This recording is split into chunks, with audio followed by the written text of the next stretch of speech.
It's time for the Coaches Show with Wayne County head football coach Jay Beauchamp.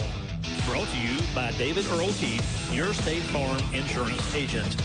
Now let's join Bob Morgan along with Coach Jay Beauchamp. Good evening, everyone. Welcome to tonight's Coach Show. Tonight is homecoming night. Wayne County Jenkins High School. Jenkins comes in 1-3 coach, but they play some good competition. Pretty good football team we're going to see here tonight. Absolutely. They're one of the most athletic that we've probably seen. On the defensive line, they've got a defensive end who's, a couple of SEC offers from Kentucky, Tennessee. He wears number 10. And just from an athletic standpoint, they remind me a little bit of Bradwell at times, a little better.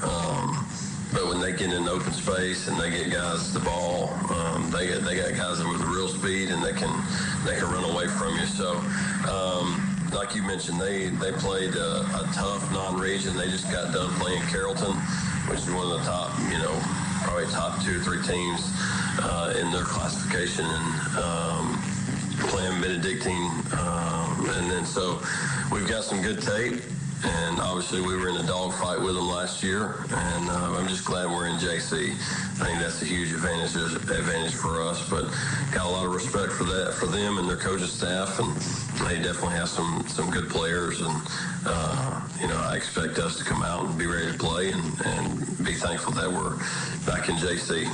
As I mentioned, it's homecoming night, and we talk to you every year about the distractions. There's a lot going on during the week. So how do you keep your team focused? Are the distractions too much to handle sometimes? Or how do you address that in a team meeting? How does that work? Yeah, it's kind of one of those deals. I address it, I addressed it Sunday when we had our film session, and then talked about it Monday morning in first block, and then kind of, to me, it's one of those things, the more you talk about it, you're almost, making it more of a big deal. So we addressed it a couple of times, just helped them understand the best we can. Hey, it's homecoming, but they're coming to watch you, so we can't drop the ball at the end of the day for a homecoming game, and a lot of people coming back, the excitement within our community, the parade, all of it's really, really good. And we got to do our part when the lights come on Friday night to hold up in our end of the deal, and that starts with the Monday's practice and goes all throughout the week. So, it's just something we do address. We don't talk about it too much, but thankfully we do have some older guys on this football team that's been through it and been a part of this in the past. The parade's on Thursday. Will the team be in the parade on Thursday? Yes, the team will be in the parade. We are going to play our JV game. I think it's important that they play. So our JV roster will go down to Savannah Christian and play, and we'll split our staff up. So half our staff's going to go with the JV and coach them up. The other half is going to stay, and our varsity is going to go through the parade. It's one of those deals with the JV, man. They're at the mercy of weather and officials getting moving a varsity game on Thursday, so you're having to cancel a JV game.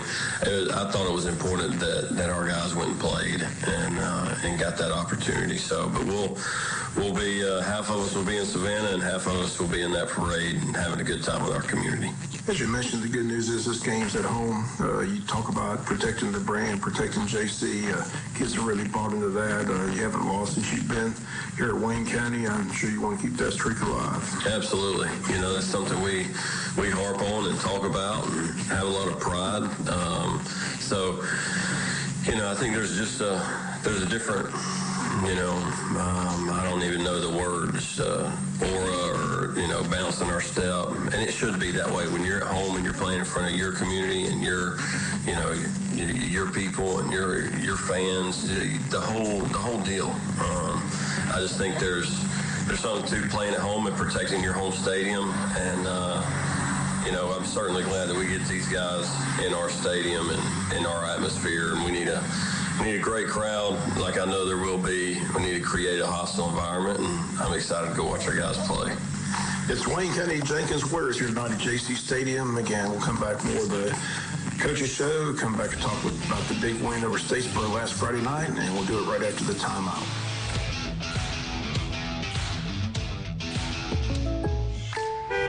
I switched my insurance to State Farm, and get this. I talked to an actual State Farm agent who lives in my actual town. And get this. My actual agent in my actual town gave me actual help with the coverage I needed.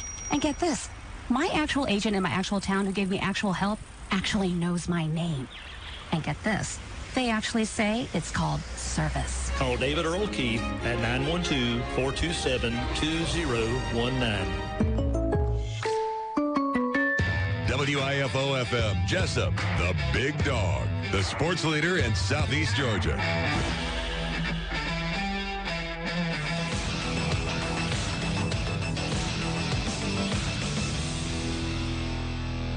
Welcome back. This is the portion, Coach. We'll talk about last week's game, and I always want to talk about a win. It was a nice bounce-back win for the Wayne County Yellow Jackets again. You talked last week in the coach show how the kids were very disappointed in their performance at Appleton County, but they worked hard. They took the criticism as a learning lesson, but they came out and did well. We get a big break on a punt that they fumbled. Cameron Michael really made a mistake. He retreated like 20 yards and got hit, fumbled the ball, had a first and goal to you mentioned after the ball game. That's one of those situations you got to punch it in, but unfortunately we set up for Christian Sellers' field goal.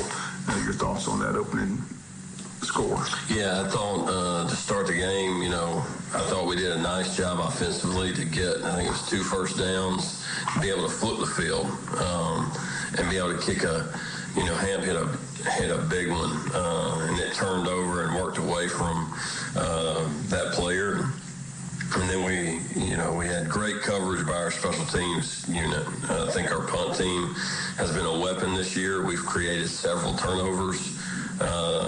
If you go back and look through, just all the way back to the Bridal game, we've created several turnovers in the special teams game, and we had great coverage. I think Tavion punches it out or recovered it, vice versa. I can't remember which one it was.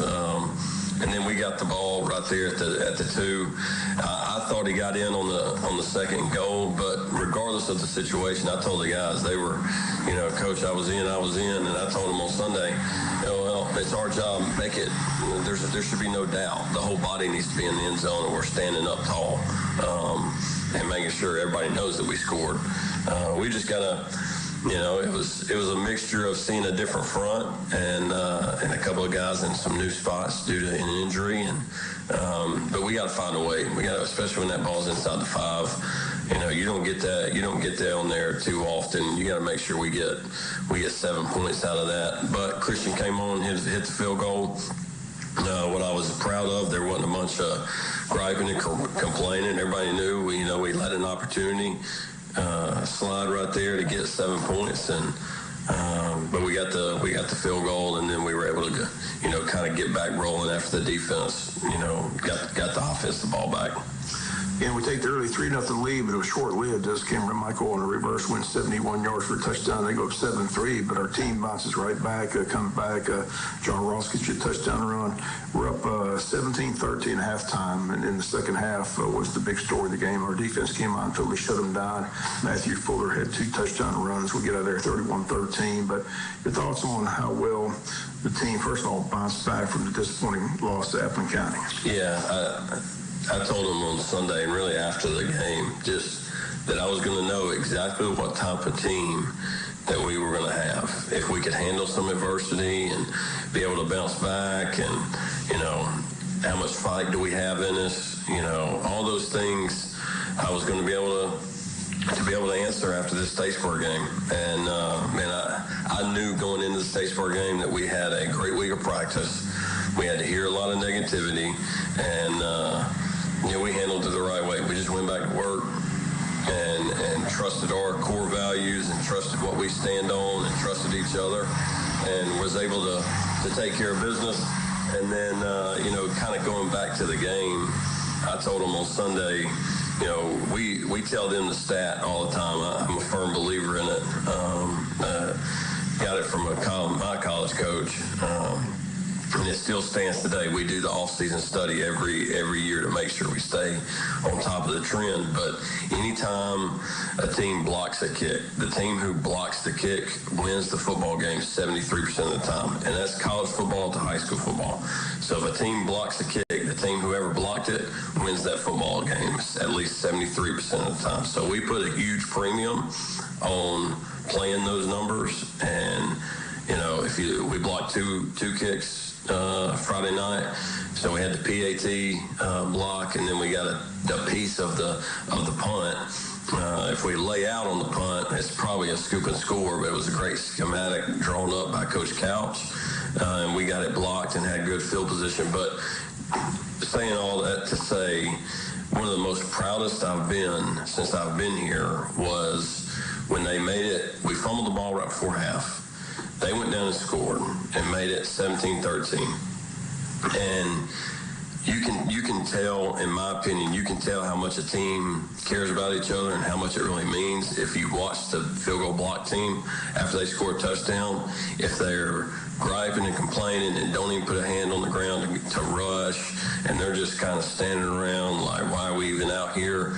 You know, we addressed that issue coming out of the Appling game, and to be able to, because they stole all the momentum pretty much. They stole the momentum, got the fumble, went down and scored, and they had the momentum going into halftime. And then Ja Ross and our defensive guys on field goal blocks the PAT right before halftime. And then we celebrate, and coaches are celebrating. It's almost, you had the feeling on the field, we just stole a little bit of momentum back, because they were so upset that somebody gave up a PAT block that they couldn't celebrate the touchdown really that they got. And it gave us a little life going into halftime. I know that's a small thing, but in the grand scheme of things, momentum is a funny thing in the game of football, especially on the road. And for us not to give up on the snap and to play extremely hard and to go block a PAT and have some juice about us going into halftime, you know, that was huge for us. And then our offense, taking it the first drive after halftime, boom, going to score. And they got the ball first. We got the stop on defense, got the punt. Boom, we went down and scored. Just like that, it was 24-13. And then, you know, we begin to start taking away and start controlling the football game and controlling the clock and doing those things. There were several moments within the game I was proud of our resiliency and, you know, handling some adversity. We weren't perfect. We weren't great. It wasn't our best. But being able to fight through the emotions and winning a road game and, you know, all those things, I was extremely proud. One thing Wayne County fans got to see, and I know you had to be happy with it, we converted 3rd down and 6 several times. We were a lot more balanced on the offensive side of the ball than we have been in the last couple of ball games. Yeah, you know, I was really proud of Jeb, our receivers. You know, I mean, they've heard me talking about it probably for 3 weeks now, since really the Bradwell game of we have to be better in those situations if we want to accomplish the things that we want to accomplish. And, you know, we were 64% on 3rd down the other night, and kind of the benchmark is if you're above 52% on 3rd down, you're playing pretty good football. You know, obviously you'd love to win every 3rd down. That's hard to do in a football game, but anytime you're above about that 52%, you're going to lead, you know, your region or your class, you know, anything like that. You're going to be one of the top teams if you're above 52% on 3rd down. And we were 64 or 63.7, something like that. On Friday, we were able to complete the ball on those 3rd and 6s, 3rd and 7s, 3rd and 8s. We had a couple where we threw the ball out there to Coleman on a little slip play of the tight end. He was able to break a tackle and fight through, and you can see him looking on the film. You can see him trying to find the sticks and making sure he's making the effort to have an extra effort of falling forward or not going out of bounds. I think he was robbed there late in the game. We threw the little slip play. We ended up getting the 1st down after we went for it. But again, same thing. He's looking for the sticks, and I just thought from a receiver standpoint, from Jeb, that was the best we've been all year, and we did it enough to where it was consistent and be able to convert some drives. But really proud of Jeb and the way he played and threw the ball. You saw some of his accuracy that I get to see every day. The 2 hitch routes he throws it on the outside shoulder. His footwork was right. Boom, threw it outside shoulder against tight coverage. First down. You know, those things that I get to see every day at practice, it was good to see on a Friday night him execute it and all the work that he's been putting in. You know, he's just going to get better and better. You had to be clear with your defense. Again, as we mentioned, they pitched the shutout in the second half. It was 3 and out most of the night. I think they had maybe one little drive that finally stalled. But defensively, to pitch a shutout in the second half, that speaks volumes. Absolutely. You know, and that's after we lost 2 more on defense that we had to shuffle some guys around and, you know, get guys ready to play coming out of halftime. It was good to see. We had a lot. They had 2 Power 5 kids on their roster, just like we've got 2 Power 5 kids on our roster.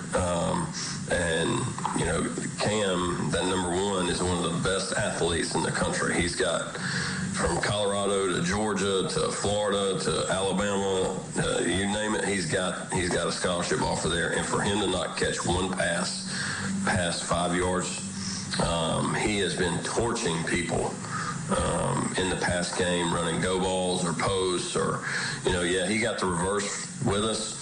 You know, that's one of those I told our defense, like, me and Crush can eat that one. That's on us. You know, I should have known. I've known Matt Thompson a long time, and I should have known he's an offensive-minded guy. It's the first home game. They're struggling on offense a little bit. It's one of those where it's like, all right, you tip your hat, cool trick, cool play. Now let's see if you can do it all game. You know, we'll spot you 7, so to speak. You know, you got us on a trick play. Let's buckle down and let's play some football and see what they can do. And they didn't have a lot of success.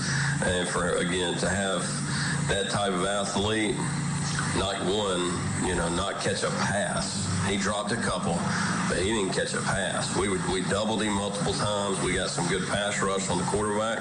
I think we punished the quarterback multiple times when they wanted to just drop back, and then we stopped the run. So really proud of our defense. I thought both staffs, offense and defense, made some really good halftime adjustments, and that certainly showed right there in the third quarter. 31-13, the final score. A big win for Wayne County. Improves our record to 3-1 as we get ready for homecoming night here tonight against the Jenkins Warriors. We'll come back, talk more with Coach Shaw right after the timeout.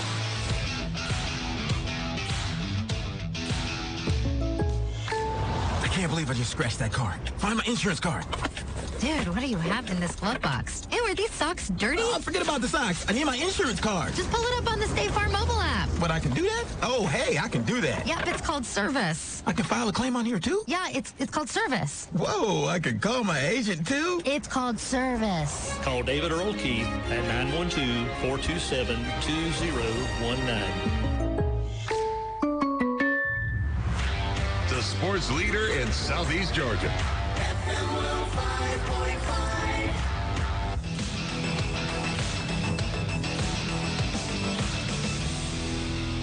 Final portion of Vice Coach's Show before we get to the Jenkins game. Just want to again go back. You mentioned last week how tough the film session was on Sunday after a win. How was the film session this past Sunday? It was good. It was, you know, there's a little more hey coach, how are you, smiling, you know, hugging a little, you know, there's a little more juice level, I guess, coming in after a win. But I think what was cool with the guys, and it was, you know, Jeb, Matthew, and Ja, and, you know, multiple guys. Before I got going, we were kind of, you know, joking around and talking about the game. And they all said, now, Coach, you still got to tell us the truth. And I just thought that was cool. That, you know, that's a little small thing. I get it, you know, and we were joking. But there was some truth in that they still, you know, they know we didn't play still our best, you know. It's all good. We win the game. We still want the truth. And so, you know, it was fun to see them just continuing to want to get coached.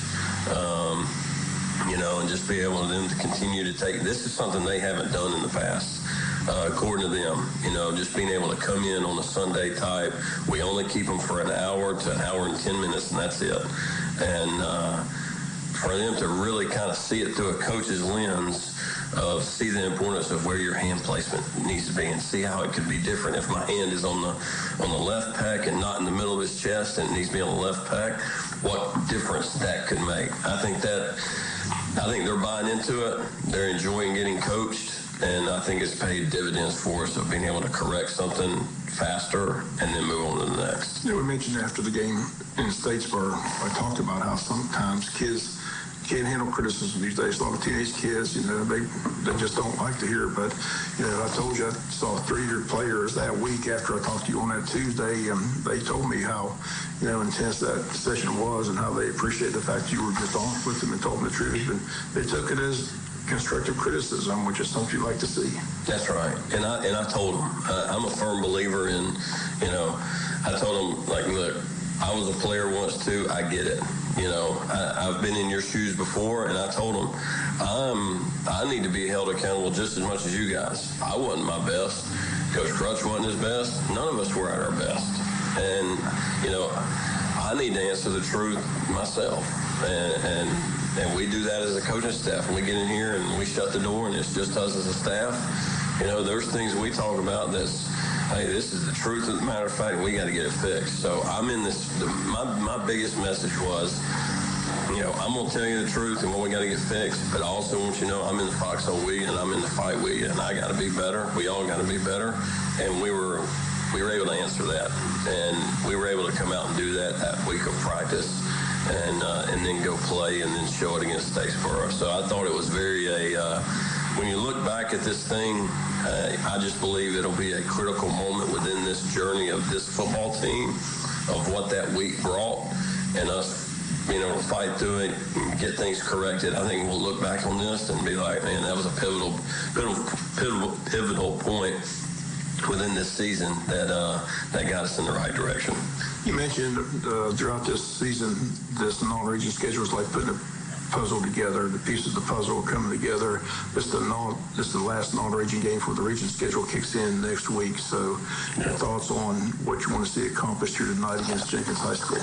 Yeah, I think, one, I want to see us come out and play with unreal energy and effort, being at a home game, being back in Jaycee, and we've talked about that until we're blue in the face, and that will be number one priority for us, is playing with extremely, great effort and being extremely physical. That's probably the number one thing I want to see, and then, we continuing to move, the lineup around. Our offensive lineup will look a little different. So it's just putting those pieces together and, just trying to make sure you've got the best ones in the best spots before you make this region push, because if you kept up with our region, man, Burke's a lot better. They're playing good football. New Hampstead's played multiple games close, and that region stretch is going to be a big one, and we got a big one right out of the gate. So we got to make sure get out of this thing healthy, hopefully, and then hopefully get some guys back before next week against Burke. How about health-wise? It isn't a physical game. You see it every week in collegiate, pro, high school, same way. How are we health-wise? I know we had some guys banged up Friday in Statesboro. Yeah, we're starting to get better, like offensively, being able to get Dawson Sykes back. He's back.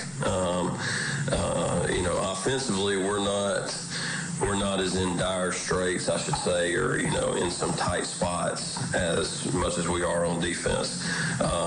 Defensively, it's our depth right now that just is worrisome because your backup guys are either freshmen or sophomores that, hadn't hardly played at all, where early in the year it was like, hey, this senior may have a senior backup behind him that's played a bunch of football. We've had to move some guys around, so we are a little bit in of a, just hold your breath moment because of the depth issue.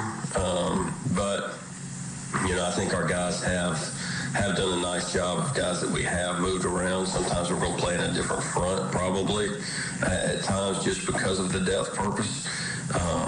Defensive line depth, we're good.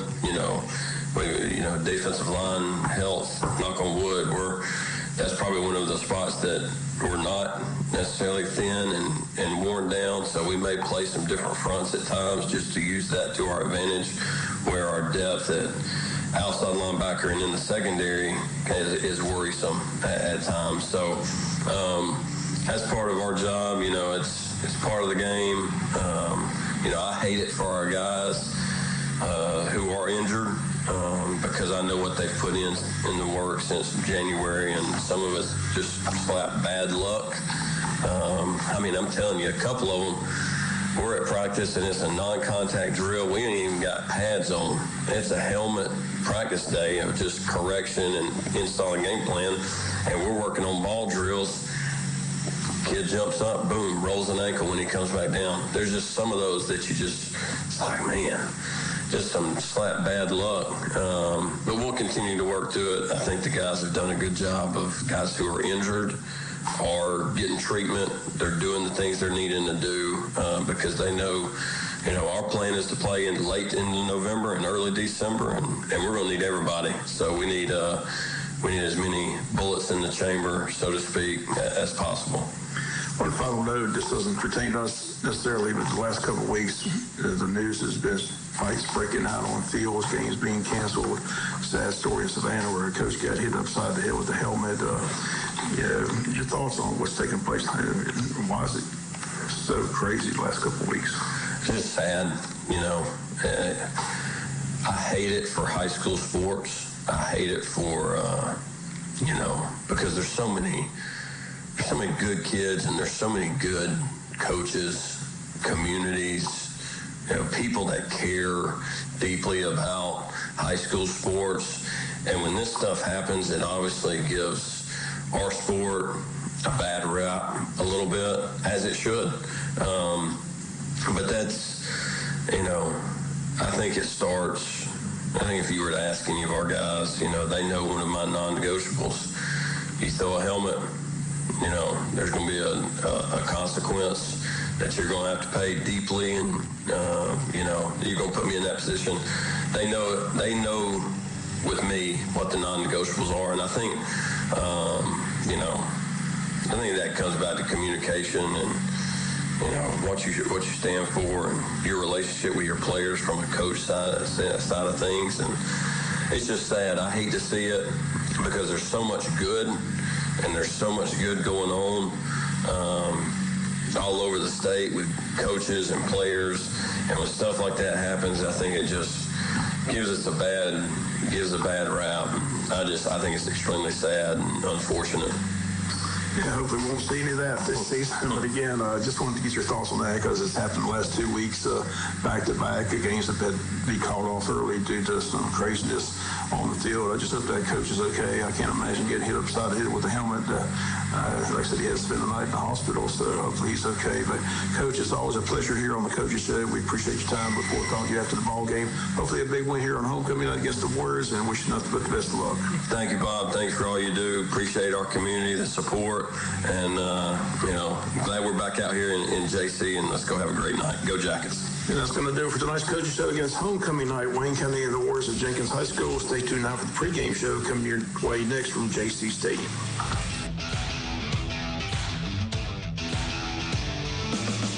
The Coaches Show with head football coach Jaycee Stadium has been brought to you by David Earl Keefe, your State Farm insurance agent.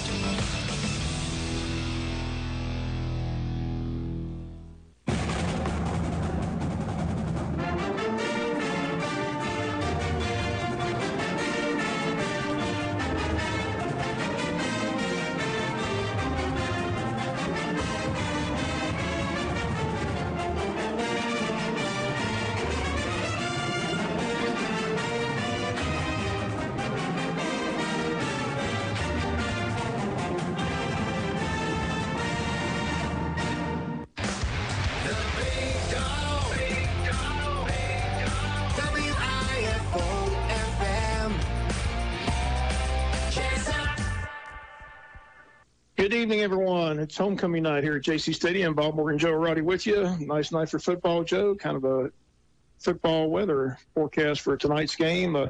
weather forecast for the weekend looks good all weekend long. But homecoming night, Jenkins Warriors, a team that's played some tough competition, Benedictine, Carrollton, just to name a few.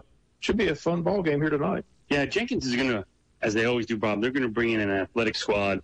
And unlike a lot of schools in Savannah, their coaching staff goes out and schedules folks. I think they played, they said Benedictine, Richmond Hill, and Carrollton. And they went to Carrollton last week. And Carrollton's one of your better teams in the state of Georgia, regardless of classification. So this is going to be a team that is kind of been there, done that, and seen the competition. So I look forward to a really exciting game tonight. This is the team we played last year when our quarterback got hurt, and we went in there not knowing who the quarterback was going to be. We had to kick a last-second field goal to beat them over there in Savannah.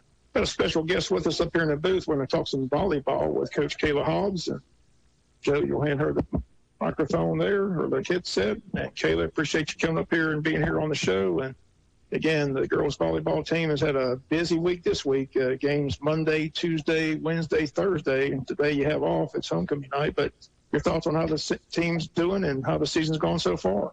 Yeah, okay. We so this year we're starting pretty fresh again. We lost 9 seniors last year, so 9 of our 12 from our varsity graduated. Had a big season. Those girls from last year had come in as freshmen and played their way up and really got a lot better. And we hit our first 20-win season and made the Sweet 16. And they went on to graduate, and we signed our first volleyball scholarship. We had 2 that were actually offered. And Hannah Duke, she's at Bruton Parker now playing. She actually played in her first game. She got really some quality minutes this week. So I'm super proud of her. Sophie Fender was the other one that was offered last season. And so losing them is, kind of been of a hit. We only returned 3 to our varsity squad, 2 of which did get quality minutes last year. Addie Mullis and Gracie Velosa, both of them, we're looking for a lot from them this year. And so, it's been a learning experience trying to get these girls, because every single one of them outside of those 2 were on our JV last year. So we're evolving. I think we're 11-13 right now. We've lost some close games in the end of the overtime match. And, I really just think that has a lot to do with the experience. This is their first, time getting varsity experience. And so they're just really good girls. They're learning. We have 3 seniors this year, Hannah Wilkerson, Marynell Mosley, and Lucy Lewis. Excuse me. All 3 of those girls have been, really big leaders for us. It's just a good environment. To have a group of girls that just really want to do good. They come hard at practice every single day, and very fortunate to have those kind of athletes in our program. How many more games do you have before the playoffs begin? We will play this upcoming week. We have games on Tuesday. We go to Jenkins, and then on Thursday we play region games at Southeast Bullock. We'll play Southeast Bullock and New Hampstead, and those will be our last regular season region games. And then we'll play the following week. I think we'll go to Athling one day, and we'll have our senior night, which is against Tattnall County. And then on October 14th, we'll have a region tournament at New Hampstead High School, and it'll be like a 6 versus 3, 5 versus 4 play-in game. The losers will go home, and then the top 4 will remain and play for the region for the state playoff seeding. Okay, well, we'll look forward to that. And again, always good to see you, basketball coach. You got the girls kind of season we're expecting girls basketball. I think we'll be okay. This summer we started 2 freshmen this summer. We got a really good group of girls that they want to come to play. They're pretty gritty. We lost a tough one in the region championship last year, and they have really made their mind up. That's a game that they won't. They put a lot of work in this summer, and it's something they honestly speak on probably every single day. It got to them a little bit, and so that's good. And I really think that they're going to come this year, be intentional all season long and try to get that in the end.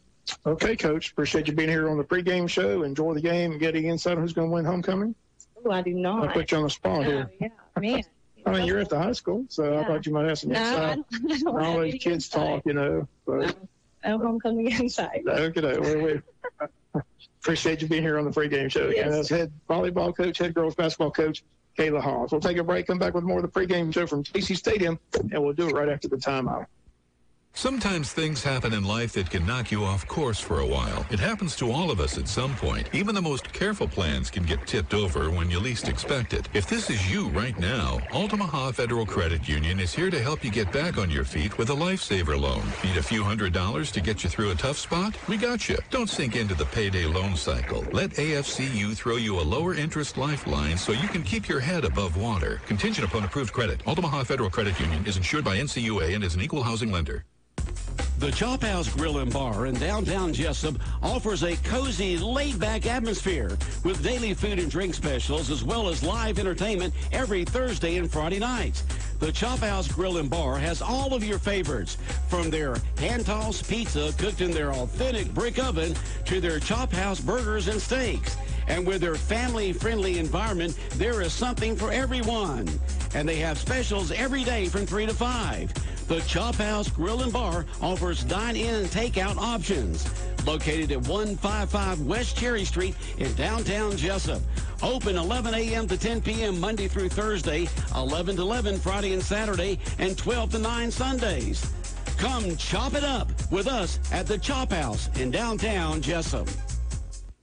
Wayne Memorial Hospital wishes the Yellow Jackets the best of luck as they pursue region and state championships. The hard work and dedication of our coaches and student athletes has been instrumental to your success. The staff at Wayne Memorial Hospital is also dedicated to providing and delivering the best possible health care to everyone who comes through our doors. We consider it an honor and a privilege to be entrusted with your health care needs. Caring for the community isn't just our motto, it's what we love to do. Wayne Memorial Hospital, the official health care provider of the Yellow Jackets.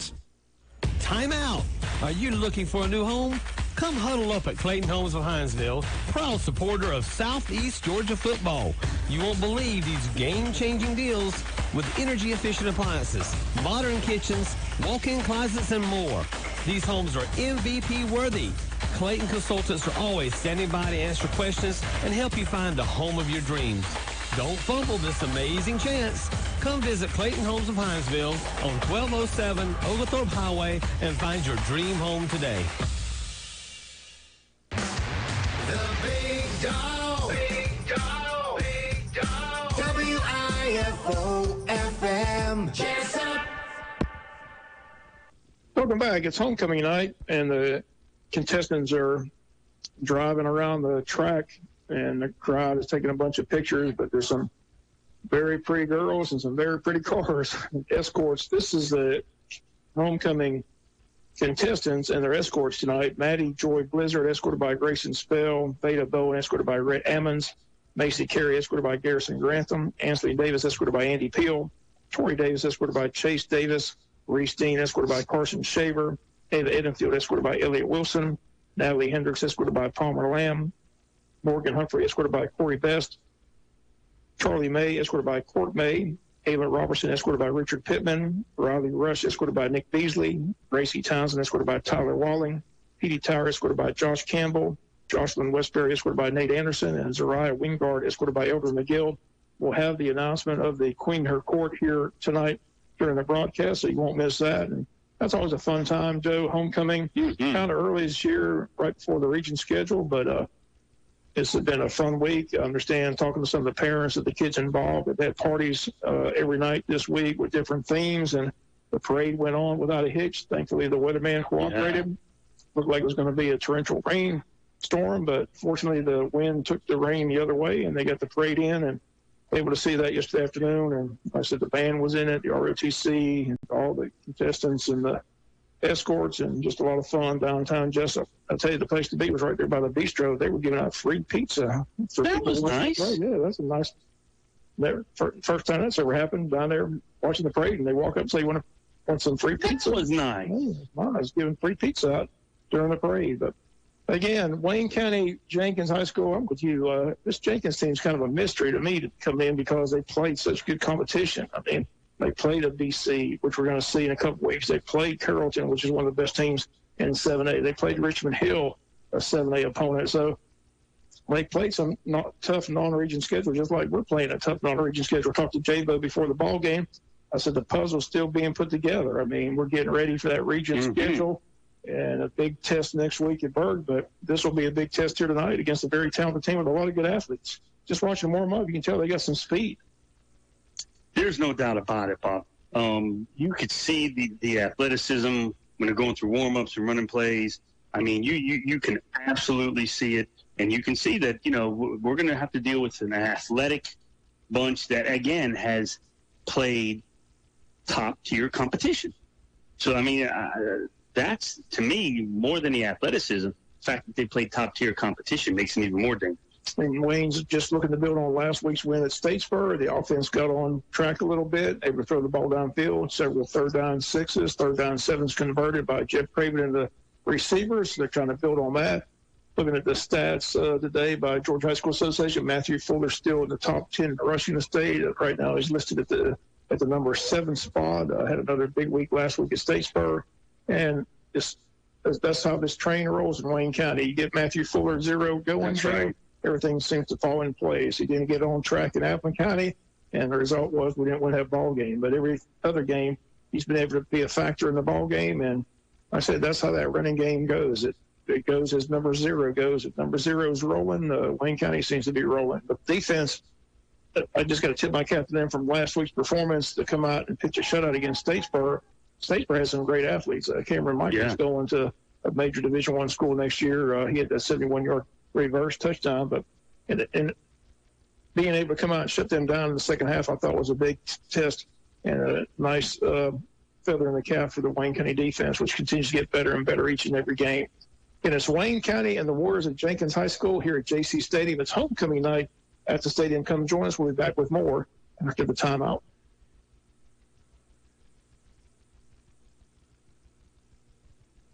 Check out the new Tim's Home Medical. New location, larger inventory. Tim's Home Medical, now located at 980 South, U.S. Highway 301 in Jesup, just to the left of Reinhardt's. They are dedicated to helping you with all your medical supplies and equipment needs, including Medicare chargeable items. Most are in stock, many can be delivered. Your health is their priority at Tim's Home Medical, now located on 301 South in Jesup, just to the left of Reinhardt's. Tim's Home Medical. First Southern Bank supports Wayne County and Wayne County football. On behalf of our First Southern Bank team, we wish the Yellow Jackets a great season. Football requires planning and execution, just like life. We are here to help you with just that at First Southern Bank. Call us at 912-588-1010 and see how First Southern Bank can help you. Go Jackets! Member FDIC Equal Housing Lender. Attention hunters! With fall fast approaching, that means deer season is right around the corner. So when you start planting those food plots, come by and see us at the Trademark. We have a variety of food plot mixes, including a 3-way deer mix, a 6-way mix, iron clays, rape, clover, radishes, even lime and fertilizer, deer feeders, corn, and deer attractant. Pretty much anything for the hunter, including guns and ammo. We're located at 3689 Savannah Highway, across from the drive-in in Jesup. Or you can call us at 427-6966. Garden to Guns, the Trademark. GNS Auto Sales of Jesup offers the perfect combination of quality pre-owned vehicles and affordability. GNS Auto Sales has buy here, pay here option available, or you can use your own bank or personal finance company. It is our goal to provide Jesup and the surrounding areas with the best buying experience possible. GNS Auto Sales located at 448 North 1st Street, Jesup, across from Farmers Market, or call them today at 912-559-4600. That's 912-559-4600. When a legal battle comes your way, you want the best team in that courthouse. Our Jackets take the field prepared and ready to go. And like the Jackets, we stay prepared for any legal challenge. Now, we might not answer the phone in the shower, and it might take more than one call, maybe even 2. But we're ready to fight for you. If you or your loved one has been injured or you're facing any other legal battle, give us a call. Tracy Allen Brown, 912-427-2504 or www.youneedbrown.com.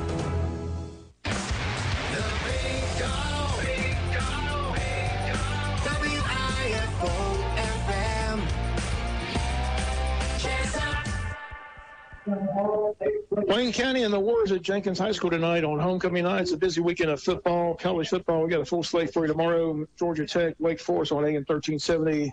Georgia Tech in that ACC clash, that's a 6:30 game. Georgia Southern has the afternoon game on FM 105. They're taking on Ball State, and that game kicks off at 2. Pregame around 10 o'clock. Georgia in action tomorrow night in Athens, taking on UAB. There's a full slate of college games, some marquee games. Clemson FSU is going to kick it off at 12 noon. That should be a dogfight in Clemson. You got Ole Miss, Alabama at 3:30. You got Colorado and Oregon at 3:30. Night game, Notre Dame, Ohio State. Some SEC games, Kentucky, Vandy, LSU, Mississippi State. So some good games, and Joe Roddy gave us the bullseye pick of the week last week, and it paid dividends for entertainment purposes only, and he said he has another one this week. I got another. The bullseye pick of the week is going to be the BYU Cougars getting 9.5 on the road at the Kansas Jayhawks. It is BYU's first game in the Big 12. They're a 9.5-point favorite on the road. Kansas has a good team, good quarterback. No, BYU's underdog. I'm sorry. Kansas is a big favorite at home, but I'm going to go with the Cougars, Bob, getting 9.5 road underdog in their first Big 12 game, BYU. And I've got hot information from college football insider Mike Gelfond. Just got this information probably 20 minutes ago. He says his sources are telling him that Coach Prime, Deion Sanders, can be as soon as a one-and-done or two-and-done in Colorado, depending on how Shedeur does. If Shedeur wins the Heisman and goes into the NFL, Deion could follow him or stay for a second year. So do not be surprised after 2 years. Did you listen to that? But no, 1474 FM 105. I had that this week. Bob. On the Butch and Bob show. I told him Deion's one and done. Right. He's going to an SEC again, school. Well, guess what? He took your thoughts and he validated it with people on the inside. So I'd like to thank my good friend Mike Gelfond. He's a big-time college football insider that kind of gives me this information free of charge and just because he thinks I'm a good guy. It's going to be sad when he leaves Colorado, just like when he left Jackson State. But he's got bigger aspirations. And I still think they say he's not going to NFL, but I believe Jerry Jones is going to call him and say, please come bring that magic to Dallas. You heard it here first on the Big Dog. Well, they really heard it this week in sports, you guys, on the Butch and Bob show, because I told them Deion's one and done. So anyway, we're going to take a break. We got more from Jaycee Stadium. It's Wayne County and the Warriors at Jenkins High School. We'll do it right after the timeout. I'm Brent Davis with Jesup Furniture Outlet. In 1973, our father Roy opened the doors with an idea of selling quality furniture at a discounted price. 50 years later, my brother Jake and I have the same dedication to quality and customer service that has made Jesup Furniture Outlet a household name. You'll never pay retail after you see our outlet prices. Stop in today at Jesup Furniture Outlet, 651 Scranton Road in Brunswick, Georgia, where you'll find great furniture and always the best price. Whether it's 5 acres or 500, a place to build or a place to hunt, finance your dream property with Ag South Farm Credit. Call Ian Green at Ag South Farm Credit in Jesup to get started. NMLS 2327110, Equal Housing Lender. Surprise, y'all. It's Savannah with Omaha Steak and Seafood, and boy, do I have some big news for you. Our Friday night seafood buffet was such a big hit, we decided to have it on Friday and Saturday nights from 5 to 9. So for all you ball gamers who miss us on Friday nights, come see us Saturday. But if you aren't in the mood for an endless amount of delicious seafood, our menu is available Tuesday through Saturday from 10 to 9 and Sunday 11 to 3. We're located in the heart of Jesup at 362 North 1st Street, or call us at 912-365-0052. Y'all come see us.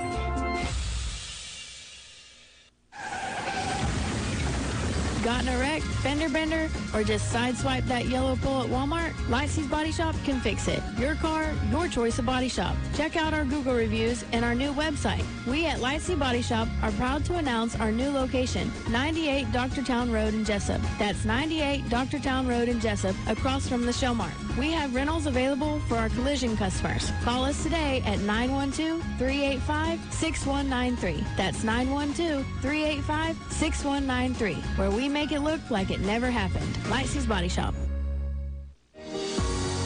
Worried rising rates will ruin your country living dream? Lock in a fixed rate land loan for up to 20 years with Ag South Farm Credit. Call Ian Green at Ag South Farm Credit to see how they can partner with you on your land financing needs.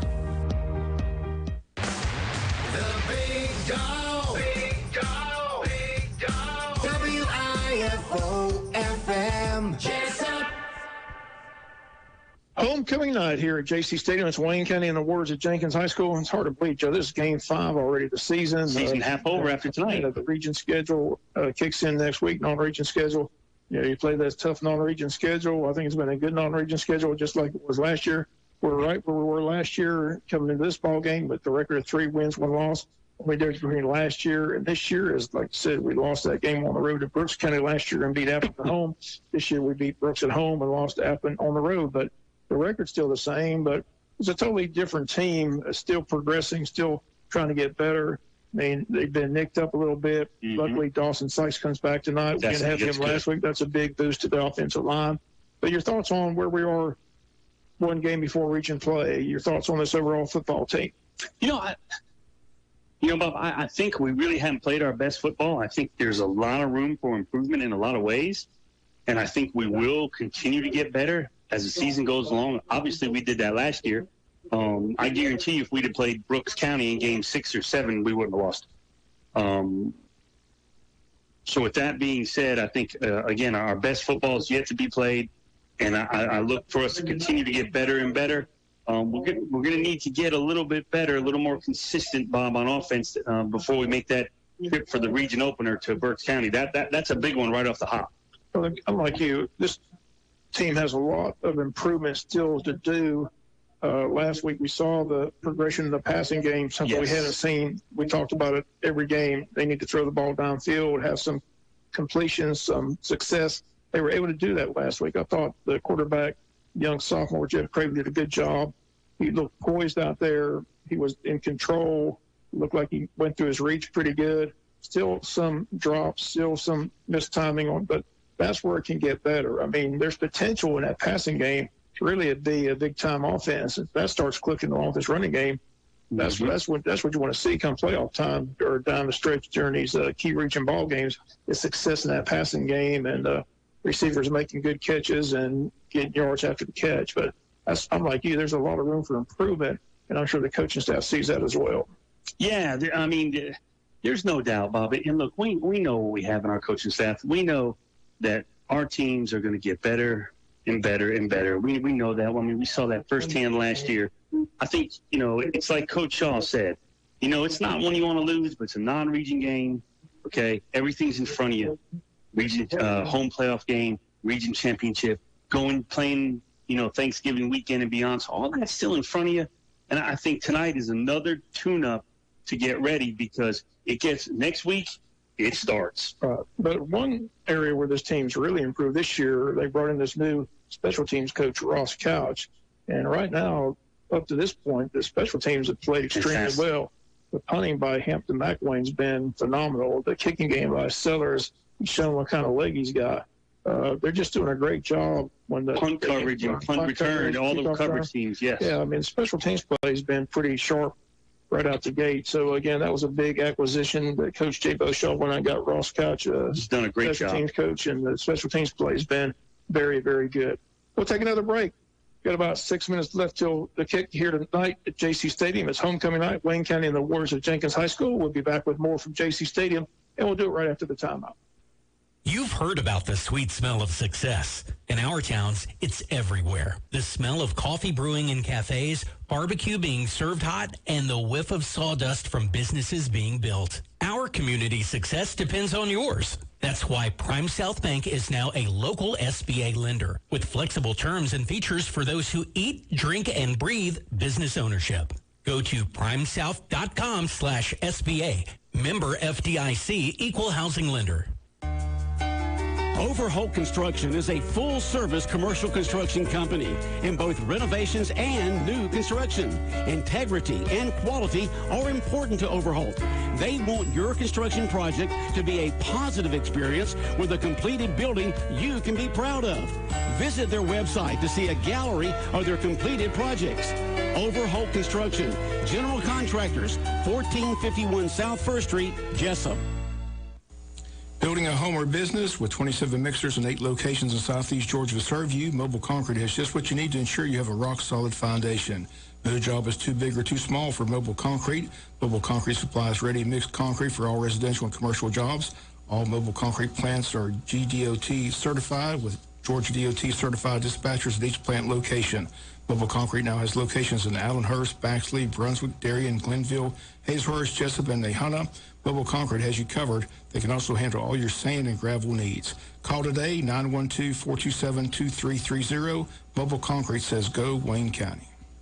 Damon's Famous Fingers and Wings is a place to eat when it comes to great food, whether it's their famous wings or a burger and fries, chicken tenders, maybe a salad, you name it, and Damon's has it. They're open for lunch and dinner. You can eat in or dine out. Simply call their number, 912-588-WING, 912-588-9464. Damon's also has their variety of sauces, mild, wild, insane, and inferno.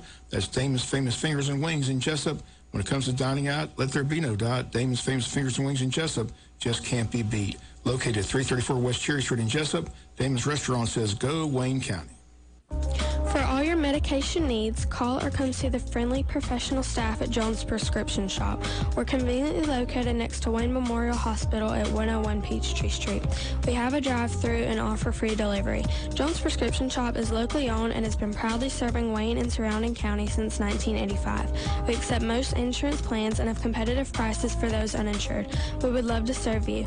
Give Jones Prescription Shop a call today at 912-427-8825. That's 912-427-8825. Go Jackets. The Big Dog. Big Dog.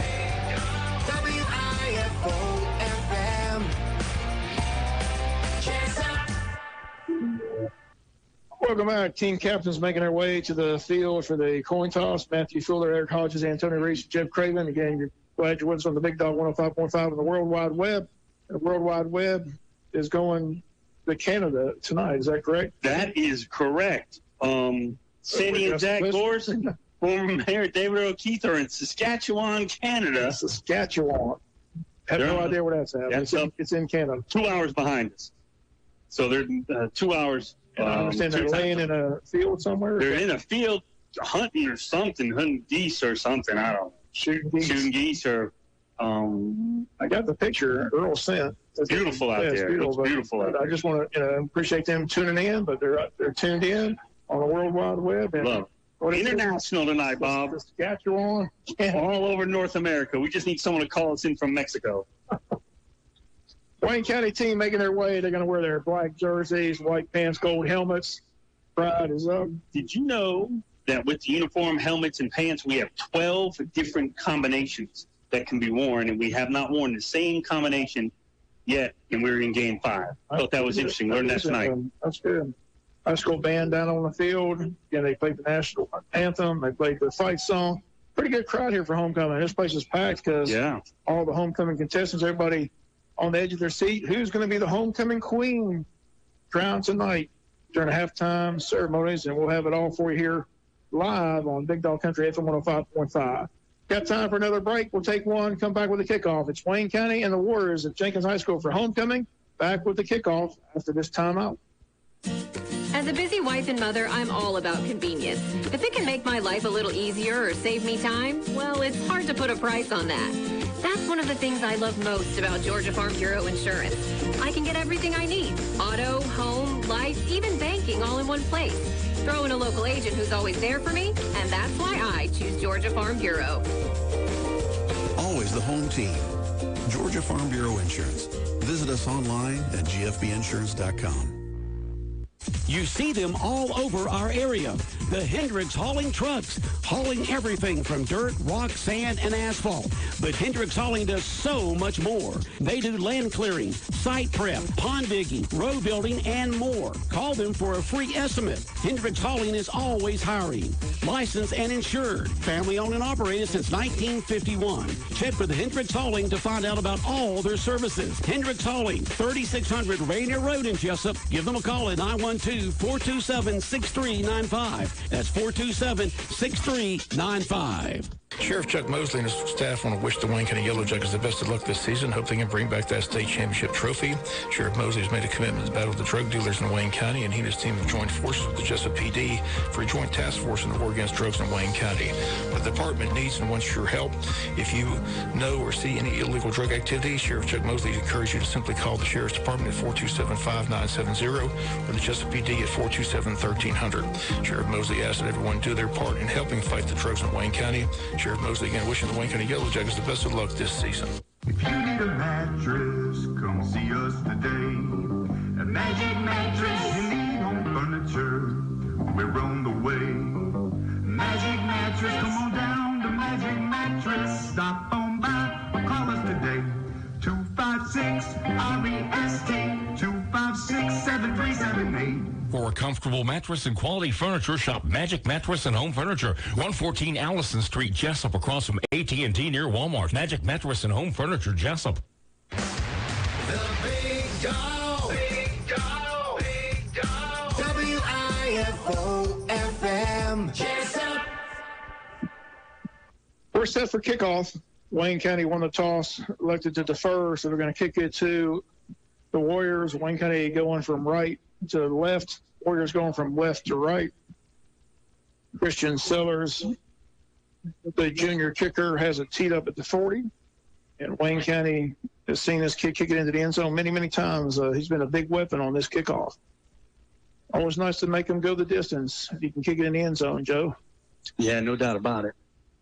That's huge. Sellers approaches the ball. There's the kick, another high kick, and it is going to be out of bounds. As this one sails wide left down around the 10-yard line. So he just pulled it because he missed it by a lot. You could tell he just. I think the Warriors will have to take it to the 35-yard line. That's what you can do on the penalty or make them re-kick. But look like the Warriors offense is coming out on the field, Joe, and they'll start 1st and 10 at the 35-yard line. Wayne County's defense will dig in. Should be a fun night. Again, this is a very talented team. Warriors got a lot of speed, including their quarterback, Jeremiah James, number 4. He's a 6'4", 210-pound senior. And hopefully our defense can pick up where they left off last week against Statesboro with a nice shutout in the second half. And it all begins with that big man up the middle for Wayne County. That's DJ West. Had a great game last week, number 55. And number 99's in there as well for Wayne County up in that line, and that is Elijah Miller, another senior. 1st and 10 for the Warriors from their own 35-yard line, about to begin this homecoming night football game. And a high snap over the middle and a catch up near midfield. Nice throw up the middle. Catch is made by number 29 for the Warriors. The Wayne defense, Bob, tonight is going to be without Tavion Wallace.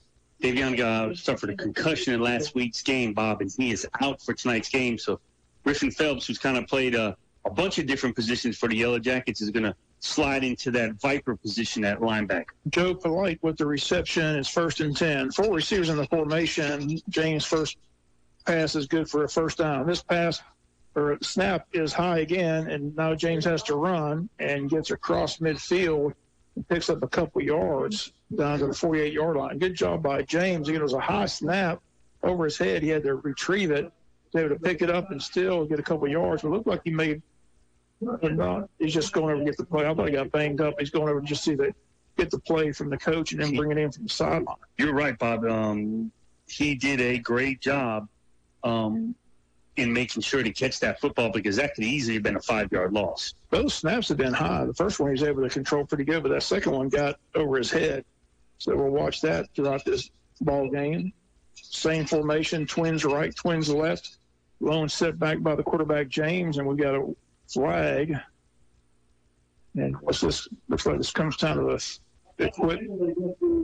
They're saying Wayne County was in the neutral zone. It's a 5-yard penalty. Wow.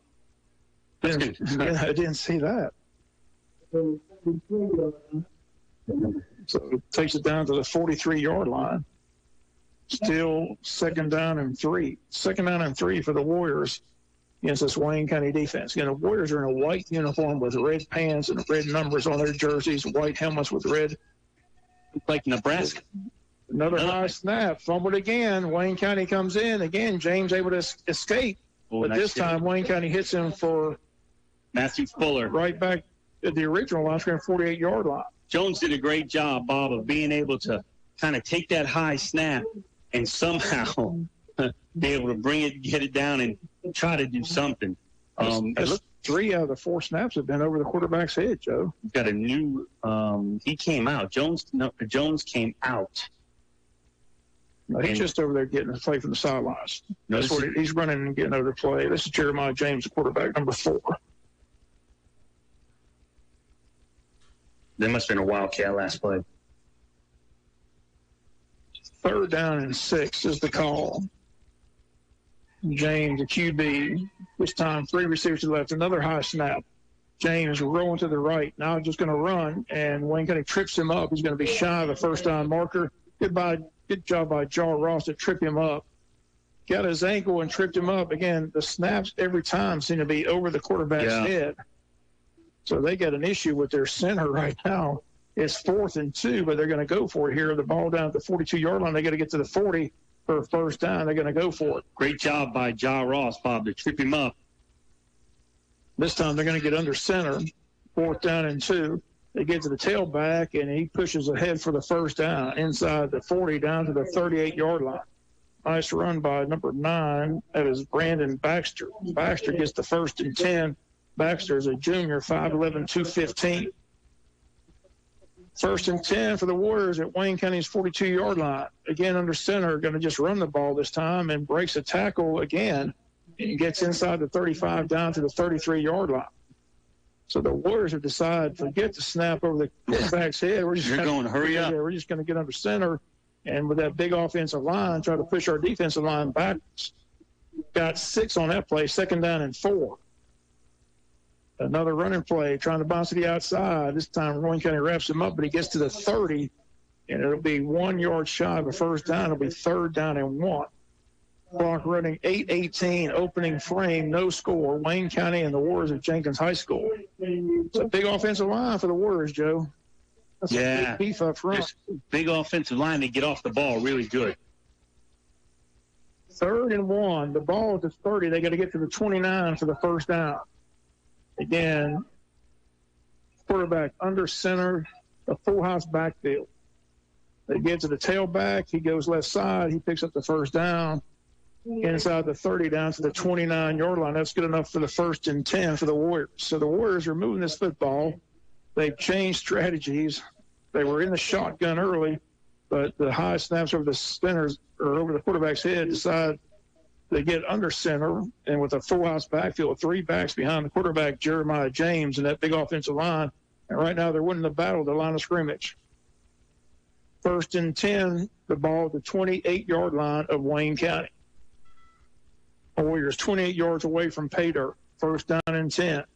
Again, another running play. This time Wayne County comes up and hits him, and that's going to be a short gain. Nice play again by Matthew Fuller. Also in there for Wayne County, number 4, Perry Simpson. 46 in there as well for Wayne County linebacker. That's Cole Driggers. Looks like they're going out to more of a spread package. They just brought in Jenkins Warriors just brought in 4 new players. Look like more skill positions. So I look to see them kind of spread it out and go into the shotgun here. Gain of just 1, 2nd down and 9. The ball at the 27-yard line of Wayne County. James again under center. 1 lone tailback.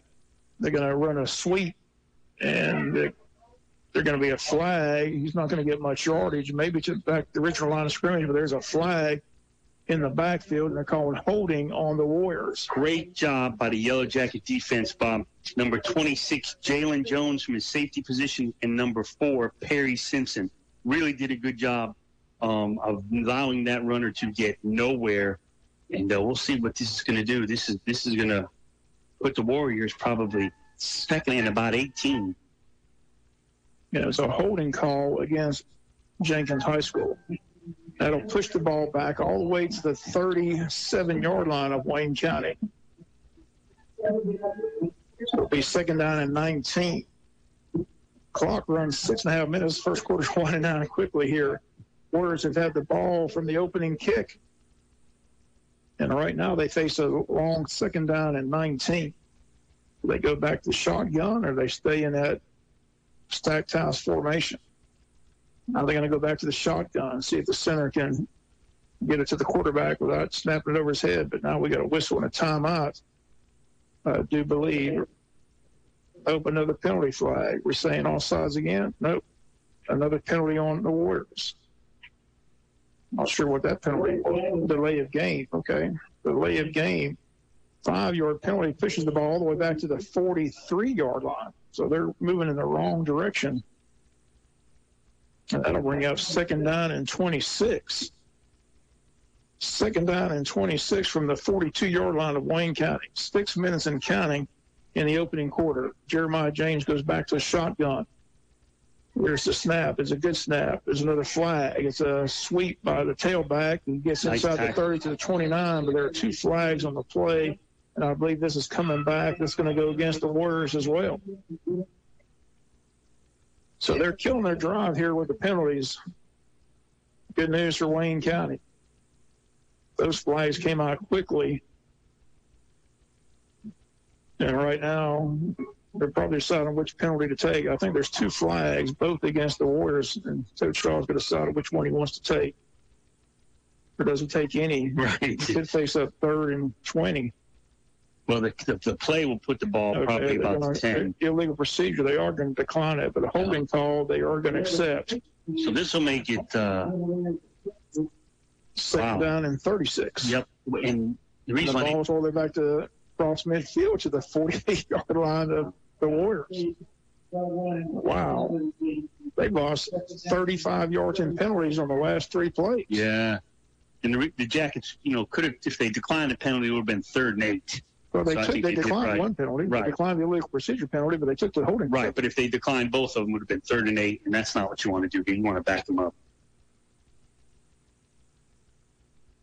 This is still second down and 36 from their own 48-yard line. And again, they're going to run that sweep to the right side, but Wayne County's right there to hit him, and they may have lost more yardage on that play. 3-yard loss. It's real difficult. Jenkins appears, with the snap and everything, trying to get things off. When you're now in 3rd and 40, it makes it really difficult to try to pass the football when you're already struggling in the passing game. But give the Warriors credit, Bob. They have definitely shortened this game up here early. I don't remember many 3rd and 40 calls, Joe. No. 3rd down and 40 for a first down. The ball all the way back to the 47-yard line of the Warriors. 3rd down, quarterback straight drop. Trying to heave it. Is he going to let it go? Wayne County now chasing the quarterback. Quarterback in trouble, just going to heave it downfield, and it's incomplete. Had all time, but then it finally closed on him, and he heaved it downfield. Wayne did a good job. Rushed 3, dropped 8.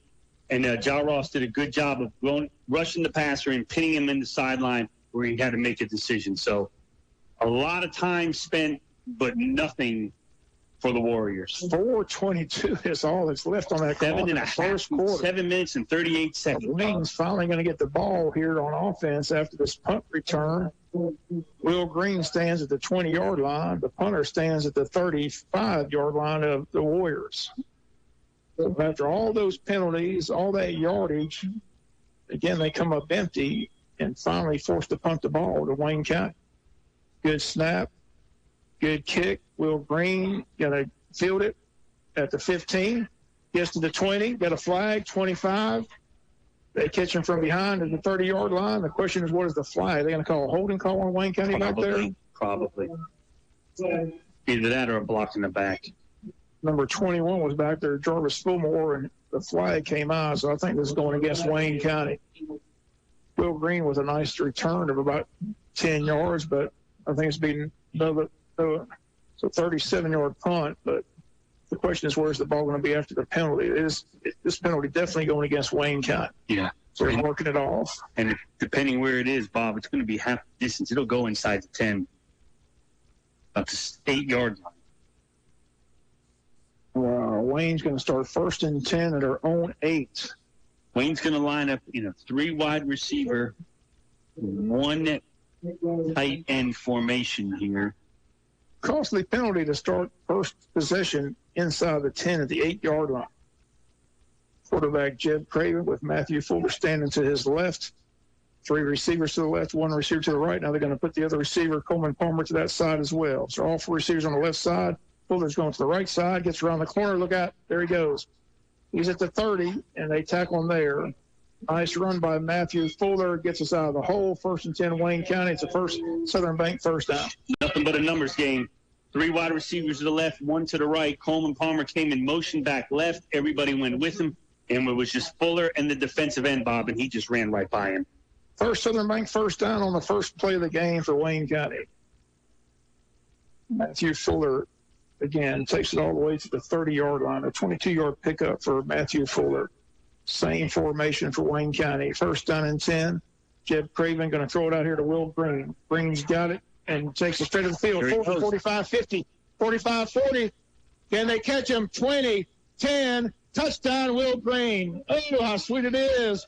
Jeb Craven to Will Green, and Wayne County's got a touchdown, 6-0 with 3:28 to go, first quarter. Great job by the Yellow Jacket wide receivers, Bob, of blocking. You had number 1, Jaycee Vale, number 7, Eric Hodges, Bob. They did a great job making their blocks, and all Will Green had to do was just take off straight north-south downfield for a Yellow Jacket touchdown. 70 yards on the score. Craven to Will Green. Wayne on the board, 6-0. Christian Sellers on for the PAT to make this a 7-0 ball game. 2 plays and a touchdown. We fumble the snap. Sellers running, and he's not going to get there. The PAT attempt is no good. Score reads Wayne County 6, the Warriors of Jenkins High School 0. 3:28 first quarter. We'll be back after the timeout. For a great meal anytime at your Jesup Western Sizzlin' on Sunset Boulevard. Great flame-kissed steaks, the soup and salad bar, the buffet line, the dessert bar, and so much more. Call your orders in at 588-1000, 588-1000, or order online at westernsizzlinjesup.com. And don't forget breakfast Saturday and Sunday at your Jesup Western Sizzlin'. Western Sizzlin' on Sunset Boulevard in Jesup. 2 Maids of Jesup. Don't you wish you were going home to a clean home? Let 2 Maids of Jesup help with all your cleaning needs. 2 Maids of Jesup is a residential and commercial cleaning business that is licensed, bonded, and insured. 2 Maids of Jesup services locally and surrounding counties within Southeast Georgia. Owner and operator Catherine Britt and Chad Nixon would love to offer you a free quote. Just call us at 912-385-9551 or visit our website at 2maidsandamop.com/Jesup. 2 Maids of Jesup. Let life shine.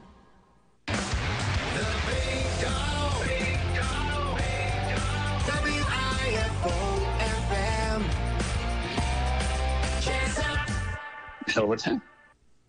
Welcome back. Warriors on the return, but a nice tackle by Blake Williams of Wayne County, another senior on that special teams play. Got them from behind, and they'll start it around their 20, right at the 25-yard line. So we're going to spot it. First and 10, they had it all that time, came up empty. Wayne County had less than a minute, scored a touchdown. Great job by Blake Williams, Bob, special team guy, going out there and doing his job, making a great tackle, staying in his lane, doing a great job there for the Yellow Jacket special teams. You talked about special teams in the pregame, and there you see it right there. Started at the 8-yard line, 22-yard to the 30, and then a 70-yard touchdown pass from Jeb Craven to Will Green. Nice job by Will Green, nice blocks, but he had some good speed and took it the distance. Another running play by the Warriors. They bounce it to the outside, get some yardage, and now he's still on his feet. He lateraled it. Lateraled the ball. He lateraled the ball going down. And they push it all the way up to the 37, 38-yard line. First and 10. He was in the pile, Bob. He lateraled the guy behind him.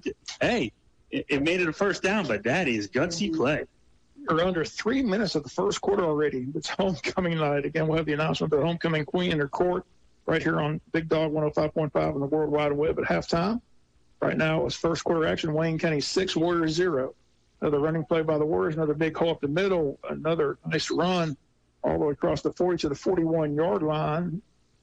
About a 6-7-yard gain. It'll be second down and 3. We'll give them 7 on the play. Second down and 3 for the Warriors. Clock runs to 2:44. Once again, it's a 6-0 lead. We missed the PAT. 70-yard touchdown pass from Jeb Craven to Will Green. 2:35 left to go. Another running play. This time, not much there. Defensive line wins that battle. And again, the running back stopped for no gain. It'll be 3rd and 3. Great job by Judson Holly and Perry Simpson. Bob, we've called Perry his name a couple times tonight. We know he do his job as a corner, but he's been excellent in supporting the run game here so far in the first quarter. 3rd down and 3. 2:10 and counting first quarter. Wayne County 6, Warriors 0 here at Jaycee Stadium on a Friday night. Donaldson and Madry Hoss Field. James, the quarterback, under center. Another running play, trying to bounce to the outside. Now he bounces inside and fights towards a first down marker. I believe he's got up near midfield. Nice run by Baxter. Brandon Baxter, the running back, picks up the first down. It's 1st and 10 Warriors right at the midfield mark at the 50-yard line. Clock running 1:48 and counting. First quarter, Wayne 6, Warriors 0. And they got some talented athletes, and that offensive line is huge. Just fire off the ball, too. A trap play, nothing doing. Wayne County read that. It's going to be a loss of 3. Great job there by the Yellow Jackets. DJ West read it well. And that whole, wow, what a nice read by West. Hey, what, great job by the Yellow Jacket defense, Bob. Not getting fooled, staying at home, knowing their keys, and making a nice play here for a 1-yard loss. They lost more than that. They didn't give him the spot. So they say he lost 1. It's second down and 11. Clock at 1:11 and counting. First quarter. 6-0 lead for the Yellow Jackets. Another running play under center. Varsity outside, keeps his feet, and a flag comes out late. Gets inside the 45 down to the 44, but I think we're going to see another holding call against the Warriors, and that's the indication by the guy in the white hat. Big number 99, Elijah Miller, Bob, was there to make the tackle in the backfield, and the guard had no choice but to hold him, or else he would have made the tackle. So Elijah Miller did a great job breaking through that line and really giving the lineman no choice but to hold him. He drew that penalty. Another 10-yard holding call against the Warriors offensive line. Pushes the ball all the way back inside the 40 to the 39-yard line of the Warriors. It'll be second down and 20. 50 seconds to go in the quarter. Quarterback back to pass. West chasing, and he throws it off, gets it off, a little dump pass, and Wayne County able to wrap him up around the 46-yard line of the Warriors. Again, another nice play by sophomore safety number 26, Jalen Jones. That's the second unassisted tackle here so far tonight in the first quarter. Short gain brings up 3rd and 13. Bradley Wood checking into the game, Bob. He's kind of our guy we go to on a third down kind of specialist here with a pass rush. I look to see him here get some pressure on the quarterback. Gain of 7 on the last play. Brings up 3rd down, 13. Clock under 10 seconds, and I think they're going to let it wind down to the end of the quarter. So the first quarter comes to a close here at Jaycee Stadium. Wayne County had the ball for 2 plays, but got a touchdown and lead at 6-0. Your score at the end of 1. Wayne 6, Warriors 0. Back with the second quarter after the timeout. Great products, low prices, helpful service. That's Harris Ace Hardware. Harris Ace is your place for Yeti coolers, Traeger grills, Costa de Mar sunglasses, Calcutta Renegade coolers, plus Harris Ace is your hometown dealer for yellow wood treated lumber. Harris Ace will not be undersold on price, so you know you're getting the best price at Harris Ace. Your favorite place for hardware and lumber supplies is Harris Ace Hardware, West Cherry Street in Jesup. Is your checking account broke? These days, every little bit helps. So if you can eliminate monthly checking charges, why wouldn't you? At Interstate Credit Union, we'll help you afford everyday living with our low to no cost products and services. Call 800-822-1124 or go online at interstatecu.org to experience a better way to bank with Interstate Credit Union. Branches conveniently located in Jesup, Baxley, Brunswick, Hazelhurst, Midway, and now Douglas. Federally insured by NCUA. The Big Dog. Big Dog. Big Dog. WIFO-FM. Jesup. First play of the second quarter, 3rd and 13 for the Warriors. James back to pass, rolling, in trouble. Wayne's got him and throws him for a big loss. John Ross wraps him up, throws him down all the way back to the 32-yard line. Nice sack by the Yellow Jacket defense. Jaw Ross comes flying in, number 5. Again, Ross in his senior year for Wayne County, very active on that defensive side of the ball. That was a nice blitz. Gets James and throws him down for a big, big loss, Joe. Great job by the Yellow Jacket, Bob. Not only they getting some pressure, but the secondary, they tried to sneak that tight end out in there, and it was snuffed right out. He had nowhere to deliver the football. Warriors in punt formation. Will Green stands at the 32-yard line of Wayne County to return this punt. He had a nice 70-yard touchdown to run after the catch in the flat. Wayne running the player on late. Here's the punt. End over end kick. Will Green going to come up and let it bounce. Then he's going to field it, and then he's going to take off, but they're going to be right there to wrap him up at the 34-yard line. 1st and 10, Wayne County at 34. We got a flag back here at the 35-yard line. I'm not sure what this plays about. it's way behind the play, so I don't know what this could be. I mean, the guy in the black hat. It wasn't a roughing the kicker because that would have come from the white hat. I was talking to the guy in the white hat to tell him what he saw, but I'm like, you, Joe, strange place for the flag. And who it came from. Looked like he's talking about some kind of chop block. Still no indication by the man in the white hat, waiting on that indication. We're at 11:02 till halftime. Wayne's going to get the ball back. The question is where we're going to get the ball at, and what is this penalty all about? Running into the kicker, 5-yard penalty. They're going to make him kick it again. Wow. Why? Why would they want to kick it again? Maybe, well, they only got about I can tell you why. They only got about a 27-yard punch, so maybe they're thinking they can get more than that out of it. So that's the call. Running into the kicker, it's only a 5-yard penalty, not 15. Usually that's thrown from the referee, the white hat, because he's watching that the whole time, so I thought that was odd. No, they're counting 15 yards on this. No, now they're saying it's a personal foul, so they're calling roughing the kicker. The first call was running into the kicker. That has since been changed to roughing the kicker, personal foul. So that's 15 yards and an automatic first down. Big difference. They're getting the Warriors an automatic first down. So the Warriors back on the field. They've got the ball at midfield with 11:02 to go till halftime. He changed the call, Bob, from running into to roughing. Changes field position dramatically as well. The Warriors 1st and 10 at midfield. 11:02 till halftime. Wayne 6, Warriors 0. Now Coach J-Bo Shaw wants an explanation, and I think he called a timeout because he's not happy. They're saying the Warriors called a timeout. We'll take a break as well.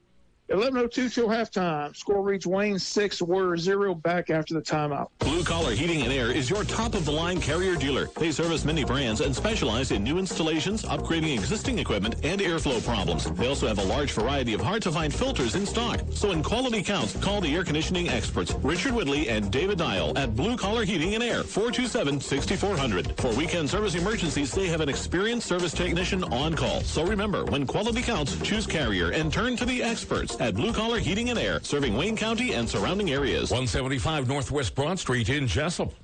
Sometimes things happen in life that can knock you off course for a while. It happens to all of us at some point. Even the most careful plans can get tipped over when you least expect it. If this is you right now, Altamaha Federal Credit Union is here to help you get back on your feet with a Lifesaver loan. Need a few $100s to get you through a tough spot? We got you. Don't sink into the payday loan cycle. Let AFCU throw you a lower interest lifeline so you can keep your head above water. Contingent upon approved credit. Altamaha Federal Credit Union is insured by NCUA and is an equal housing lender.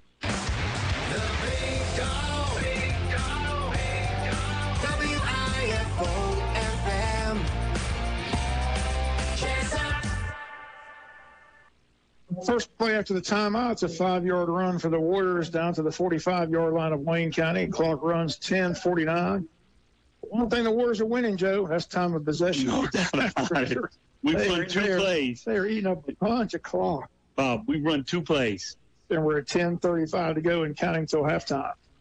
Warriors 2nd down and 5. It'll be another first down, another nice run on the right side, inside the 40 down to the 38-yard line. So, again, they're just getting under center with the quarterback. It's a full house backfield with 3 backs and that big offensive line, and they're winning the battle for the most part. They've been shooting themselves in the foot with a lot of holding penalties. We've had a 3rd down and 40 already. Wish they had to punt after that, but for the most part, their big offensive line, those backs are doing a good job of controlling this clock for sure. 6-0 lead for Wayne County, 10-13 and counting till halftime. 1st down and 10, another run up the middle, another hole opens up, and they stop them all the way down at the 33-yard line. It's another gain of 6, 2nd down and 4. So they're winning the battle on 1st down with that big offensive line, Joe, and they're controlling this clock and keeping the ball out of Wayne County's offense hands. Yeah, they're doing a really good job, Bob, of shortening the game and keeping that high power, that offense off the field. I mean, we're 9:43 before halftime. 6-0. That clock continues to run. 2nd down and 4, gain of 6. Ball at the Wayne County 32-yard line. Second down and 4, another running play, another hold, now we got another flag, and we'll probably get another holding call against the Warriors. They had the first down, but it's going to be nullified by a penalty unless they're calling face mask or something like that. We'll have to wait and see, but I believe it's another holding call. It is holding call against the Warriors. So another 10-yard penalty. They found success with this running game, Joe, but they continue to shoot themselves in the foot with that holding call. That's the problem. To the second down and 4. Now it's going to be second down and 14 as the ball is going to be pushed all the way across the 40 up to the 42-yard line of Wayne County. 9:24 left to go till halftime. Again, we'll have the announcement of the Queen and her court for you here live from Jaycee Stadium. And one of these young ladies will be crowned homecoming queen. Maddie Joy Blizzard, Veda Bowen, Macy Carey, Ansley Davis, Tori Davis, Reese Dean, Ava Edenfield, Natalie Hendricks, Morgan Humphrey, Charlie May, Ava Robertson, Riley Rush, Gracie Townsend, Petey Tower, Johnson Westbury, and Zariah Wingard. Another running play, right side, this time for a short gain. They'll bring up third down and long. We're going to call it third and about 12. Another great play by Ja Ross, Bob, on the end. He did a good job. They came right at him, and he made that tackle. He's had a good first half as well on defense. Third and 12, ball at the 41-yard line of Wayne County. Bob, I figured they probably run 35 plays easy already. What do you think? I just know the time of possession has got to be, I mean, you talk about 15 minutes to 1. 15 minutes to 1. They try to run up the middle, nothing doing. Wayne County wraps them up and throws them for a big loss. High West. High West. With the tackle.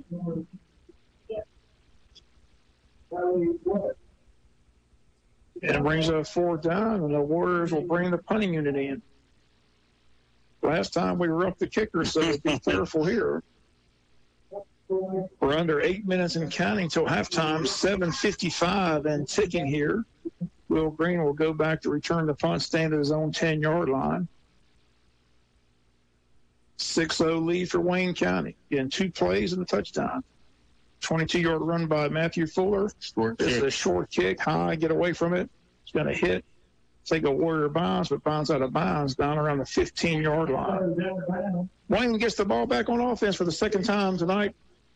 Only a 25-yard punt, 7:33 to go till halftime. Again, last series it was 2 plays, a 20-yard run from the 2 to the 30 for Matthew Fuller, and then a 70-yard pass from Jeb Craven to Will Green. It was a pass out in the flat. Got some great blocks by the receivers, and Will Green took it right up the seam down the sidelines for a 70-yard touchdown. The PAT was missed, and Wayne leads 6-0 with 7.5 minutes to go till halftime. This only our second offensive possession of the night. Youngster Jeb Craven, the quarterback, with 4 receivers. Matthew Fuller gets the handoff. Matthew Fuller comes up the middle, gets across the 20 to about the 22-yard line. Nice gain on first down for Wayne County. He's had 2 carries, Bob, and he's got about 30 yards almost on 2 carries, and both of them he's this close. A fraction of breaking one. Don't be surprised here the next couple of plays if you don't see him get loose.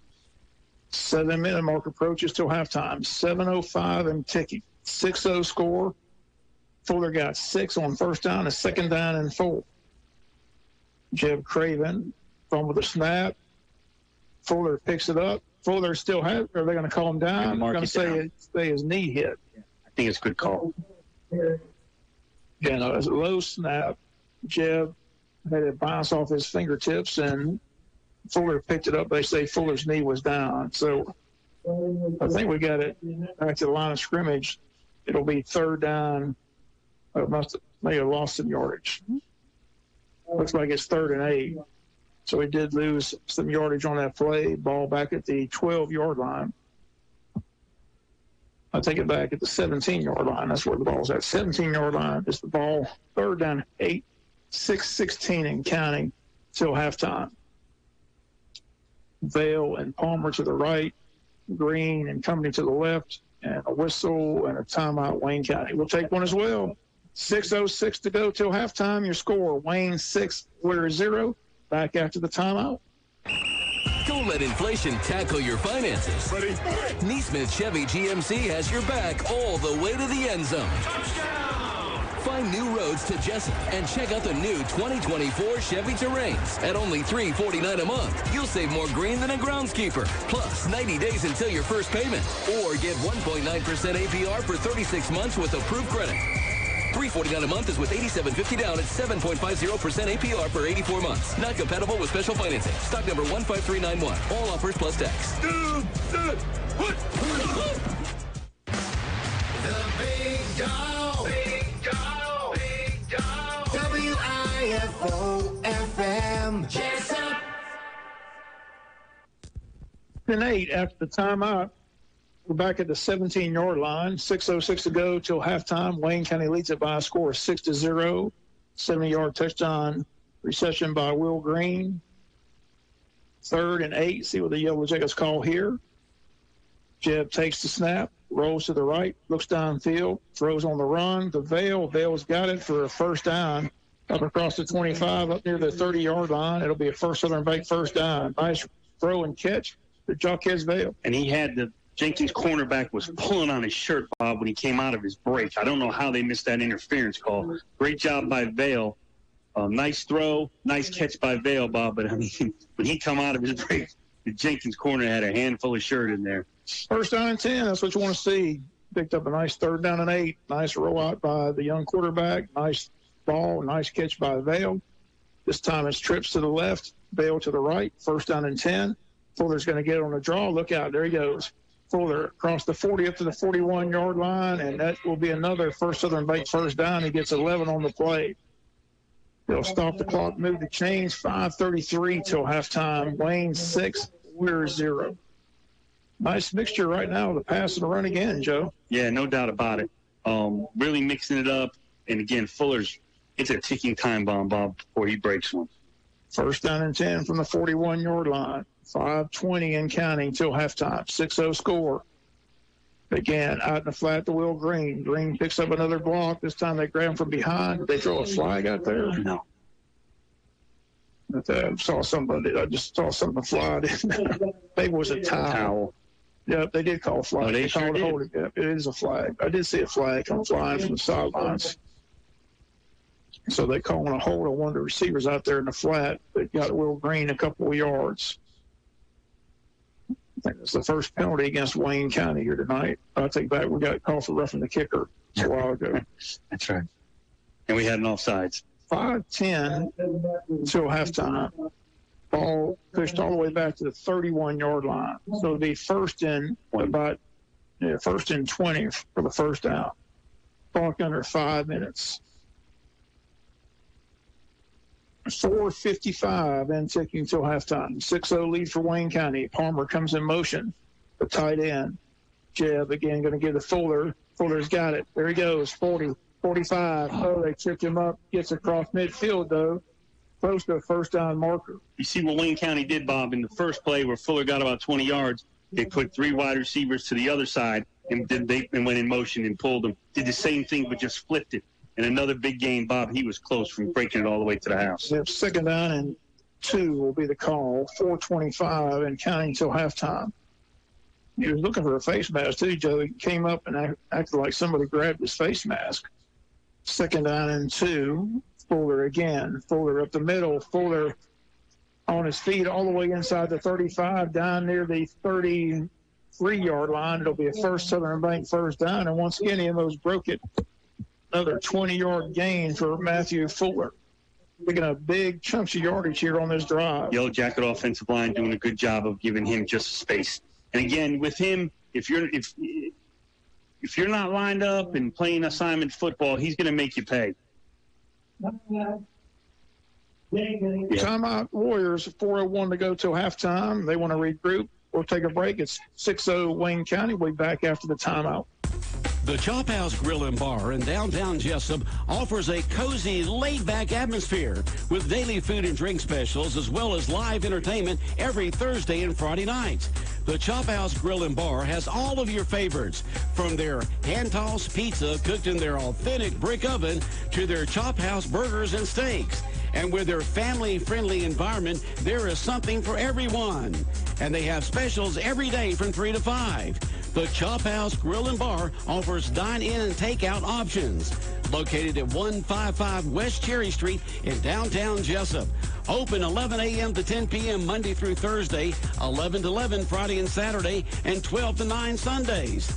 Come chop it up with us at the Chop House in downtown Jesup.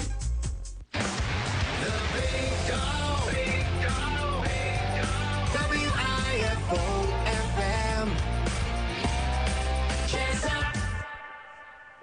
4 minutes till halftime. Wayne County 33 yards from pay dirt. 1st and 10 for the Yellow Jackets. Picked up another First Southern Bank first down. Now we got another whistle and a flag from the back judge. And we'll see what this is right after a timeout. 12 men on the field, I think, is what he's about to call. 12 men on the field for Jenkins. Warriors got too many men in the huddle. That was their strategy after timeout, Joe. You didn't see that? Just slip in 12 players. Hope you can stop Matthew Fuller.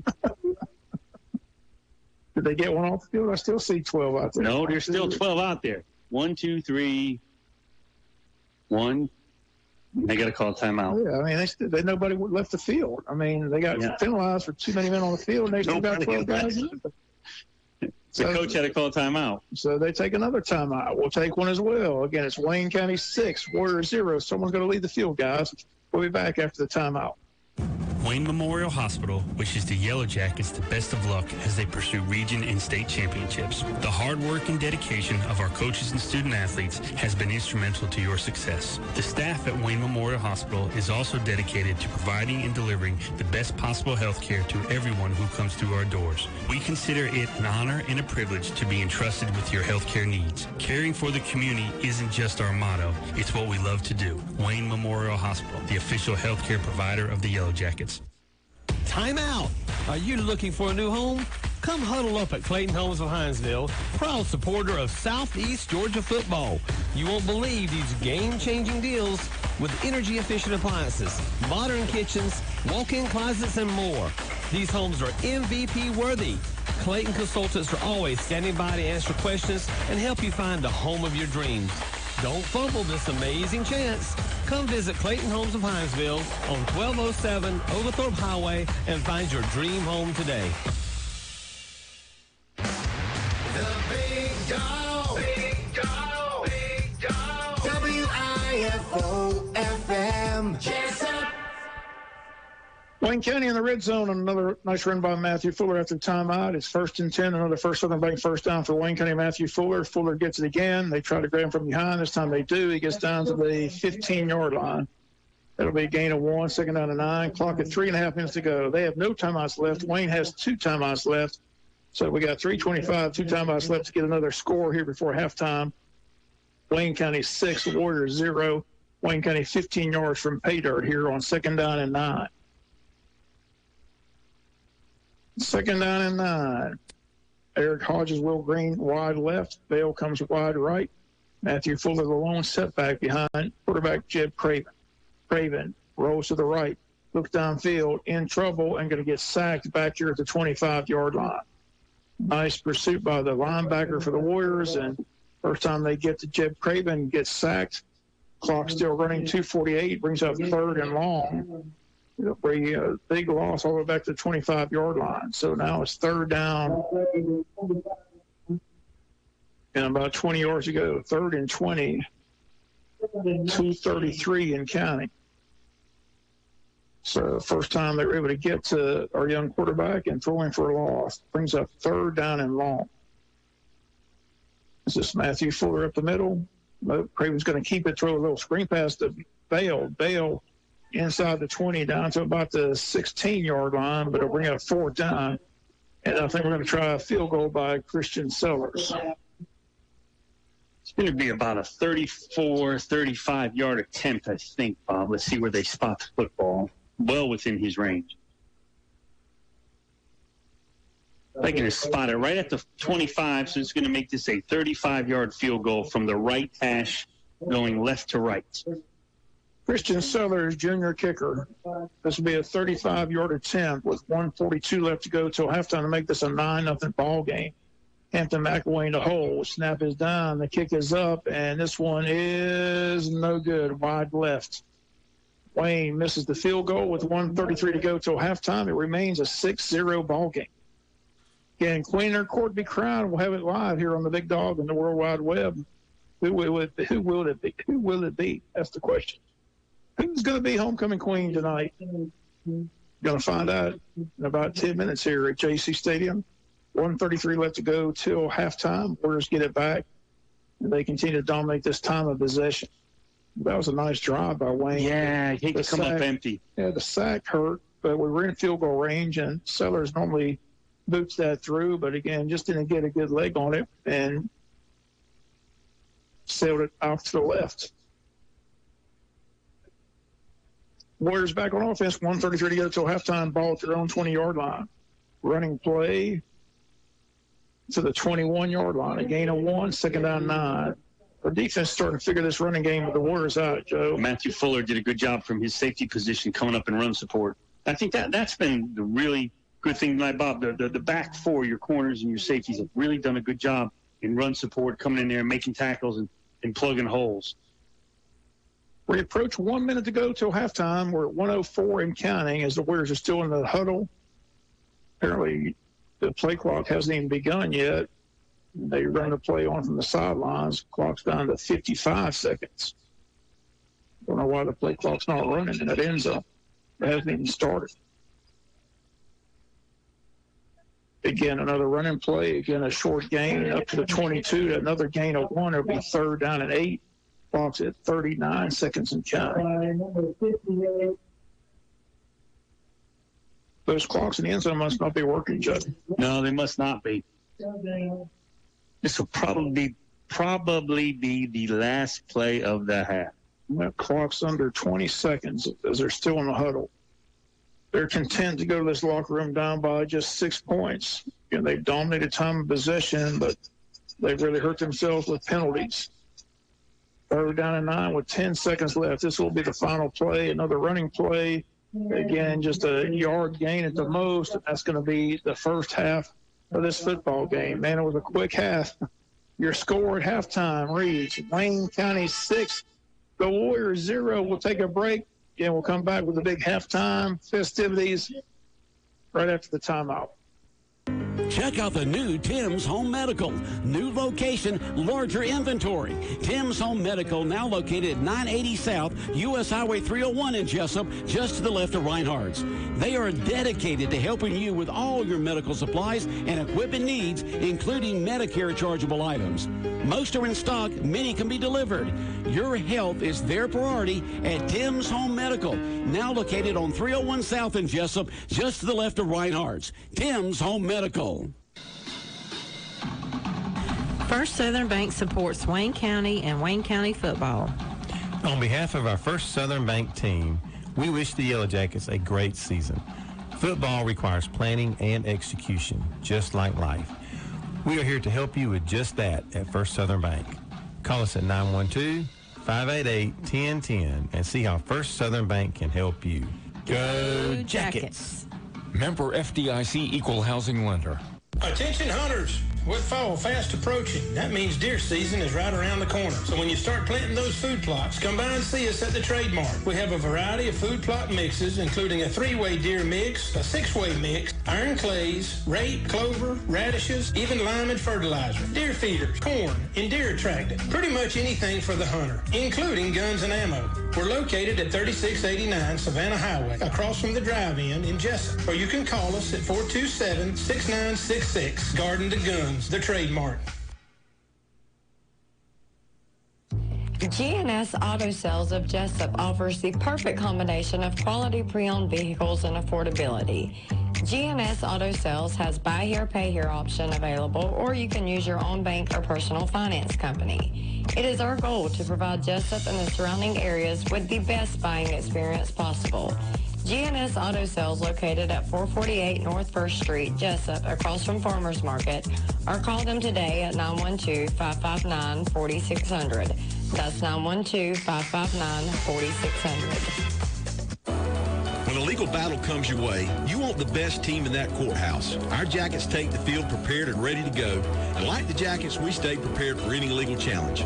Now, we might not answer the phone in the shower, and it might take more than one call, maybe even two, but we're ready to fight for you.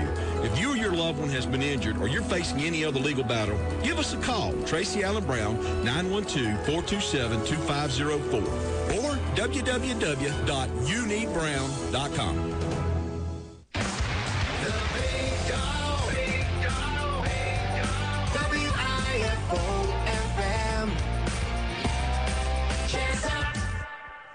Welcome back. Welcome to the Boykin Steel and Crane halftime show. Wayne County leads 6-0. Here's your scoring summary. Wayne County scored on their first possession. They started at the 8-yard line, a 22-yard run by Matthew Fuller to the 30-yard line, then a swing pass out to Will Green for 70 yards and a touchdown. PAT was missed. Wayne County leads 6-0, and that's where we stand. Christian Sellers missed a 31-yard field goal. Joe, your thoughts on the first half? I thought the Wayne County offense, Bob, the little bit they had the ball, two possessions, did a good job. We mixed up the run with the pass. Offensive line did a really good job opening up some holes. Just haven't had the football. Jenkins' strategy, I think they looked to throw it, but then they just kind of ground and pound and try to shorten this game up. And mission accomplished, one possession. Wish we had that field goal, make it a two-possession game at the half. But if we can just get the ball more, Bob, I think we're gonna score some points. But if you want to nitpick the offense, and I think offensively played well, maybe a little bit of better execution inside the red zone to get some points. But really, the balance, Jaycee Vale, a couple nice catches, Jeb Craven rolling out of the pocket, made a real nice throw. All in all, Bob, I think the story is we haven't had the ball, and what you have to worry about in the second half. Luckily, it's not a warm evening. Jenkins had to run over 40 plays in the first half. And what's strange about Jenkins, they came out in a shotgun, and their center couldn't get the ball to the quarterback. He kept snapping over his head. So they changed strategy. Right on the fly. Went to a full house backfield with the quarterback under center, and that's how they moved the ball up and down the field. But penalty after penalty after penalty continued to stall drives, and they had to punt. I still can't believe they had third down and 40 on one possession after all those holding penalties. So we're at halftime. They're going to bring the girls out of the field. We got time before that, so we're going to take another break. Come back with more of the halftime show. We'll have the announcement of the Queen of Court. You won't miss that. We'll be back with more right after the timeouts.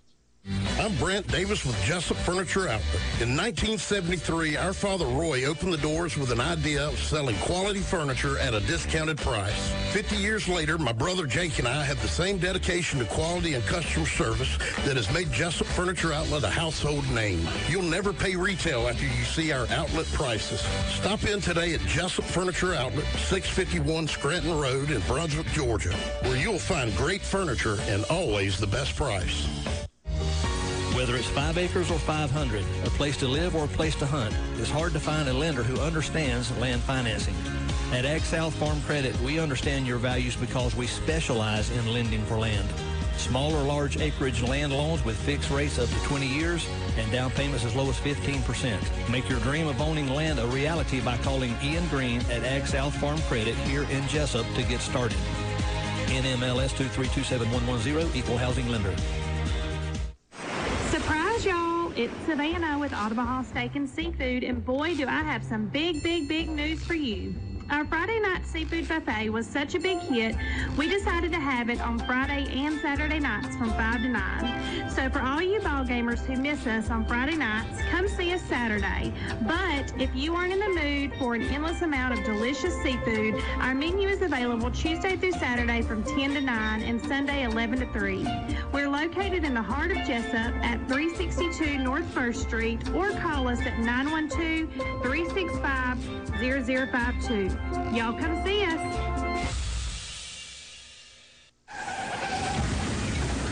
gotten a wreck, fender bender, or just sideswiped that yellow pull at Walmart? Lightsey's Body Shop can fix it. Your car, your choice of body shop. Check out our Google reviews and our new website. We at Lightsey Body Shop are proud to announce our new location, 98 Doctortown Road in Jesup. That's 98 Doctortown Road in Jesup, across from the Shell Mart. We have rentals available for our collision customers. Call us today at 912-385-6193. That's 912-385-6193, where we make it look like it never happened. Lightsey's Body Shop.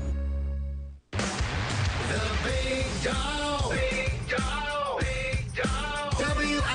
WIFO-FM. Jesup. Welcome back. We're at halftime. Again, the contestants and their escorts are walking across the field. Once they get across the field and lined up on this sideline, we'll give you the announcement. But these are the young ladies and their escorts being introduced. Maddie Joy Blizzard, escorted by Grayson Spell. Beta Bowen, escorted by Red Ammons. Macy Carey, escorted by Garrison Grantham. Ansley Davis, escorted by Andy Peel. Tori Davis, escorted by Chase Davis. Reese Dean, escorted by Carson Shaver. Ava Edenfield, escorted by Elliott Wilson. Natalie Hendricks, escorted by Palmer Lamb. Morgan Humphrey, escorted by Corey Best. Charlie May, escorted by Court May. Ayla Robertson, escorted by Richard Pittman. Riley Rush, escorted by Nick Beasley. Gracie Townsend, escorted by Tyler Walling. And P.D. Tower, escorted by Josh Campbell. Jocelyn Westbury, escorted by Nate Anderson. And Zariah Wingard by Eldrin McGill. School does a good job, Joe. They let the parents of these contestants and their escorts down on the sideline to take as many pictures they want as they walk across the field.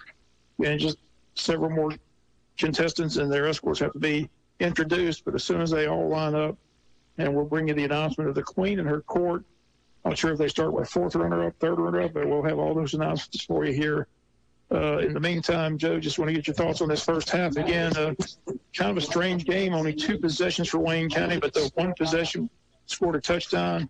Will Green did a good job once he got that block on the sideline, taking it 70 yards for the touchdown. Great job by Will Green, Bob, get straight up field. But again, have to give Eric Hodges and Jacques Vale a big assist on that. Those 2 guys did a good job. And hats off to the coaching staff, Bob. They saw some things early on that Jenkins defense, and really a couple of times outflanked them and got some big plays out of the deal. So I think offensively, Bob, it's been solid. We just haven't had the ball. You know, we always wonder what's going on in the halftime locker room, like these flies on the walls listening. But the coach for Wayne County goes saying, guys, we only have the ball 2 possessions in rough 6. So defense, hats off. You're doing a great job pitching another shutout. And hopefully when we get the ball back, we'll score some more points on offense. But the Warriors got to be frustrated. Look, we've gone up and down the field, guys. We're just killing ourselves by the penalties. I think if we can eliminate the penalties, we might have the lead. I think if you're in the Warrior locker room, you're exactly right. I think you got to clean up the penalties, and I think they got to finish drives. You know, they moved the ball. I mean, that's how they attempted. They moved the ball. A couple times helped the penalty, but they moved the ball. But they just haven't been able to finish drives. And I think the word for the offense in the Warrior locker room is going to be finish. Yeah, no doubt. And eliminate penalties. I mean, there are 2 categories they're leading in. They're definitely leading in time of possession, which is going to be totally out of whack if you look at the. I mean, how many minutes do you think we had the ball? Maybe 3 or 4 the whole first half? Less than 5, right? Well, that was a pretty good drive, but it's no more than 5. So I would say time of possession is easily 19 minutes to stick to 5, easily 24 minutes. Right. I mean, we've had the 2 possessions. That's it. And fortunately, we got a touchdown on the first possession. Again, they're close to all walking across this field. I'll tell you what, we're going to just put the microphone out here, let you listen to the few other contestants being introduced, and we'll have the announcement of the runner-ups and queen for you here at Jaycee Stadium. So, again, I'm just going to hush and let you listen in to the PA announcer telling you what's taking place. Gracie efforts not by Power Wall.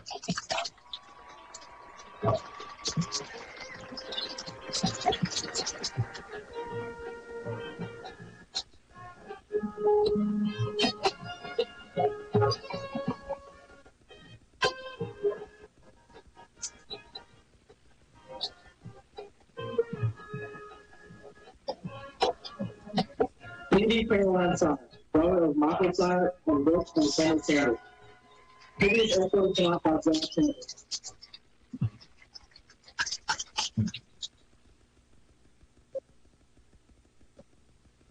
Jocelyn Cadence Westbury, daughter of Jeff and Kim Lester. Daughter of Epic Swank and Kate Anderson.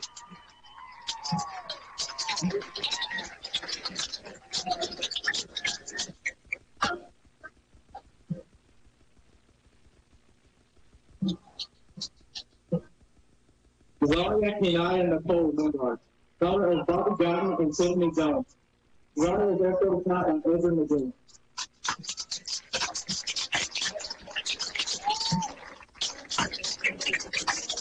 They are, ladies and gentlemen, the 2023 homecoming court.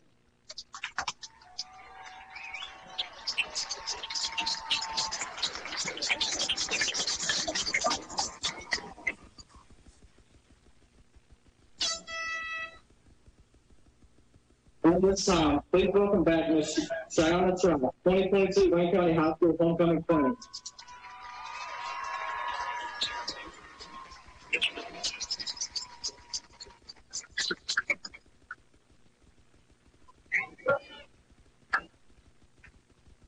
So all your contestants have been introduced. Now we're getting ready for the big announcement on who the queen and her court will be.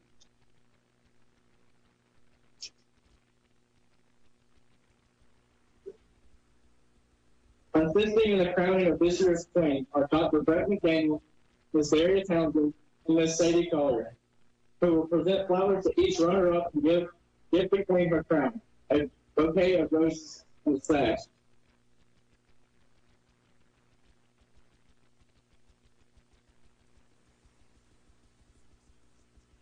And now, the moment we've all been waiting for, the announcement of the runners-up and the 2023 homecoming queen.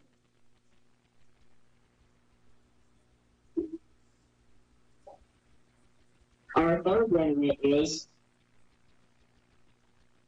Reese Dean.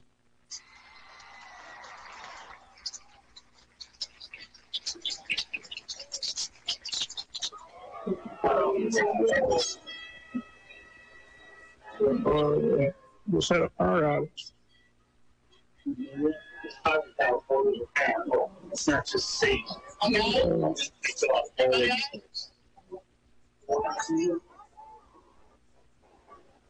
See what I'm saying, boss? It's out everywhere. Yeah.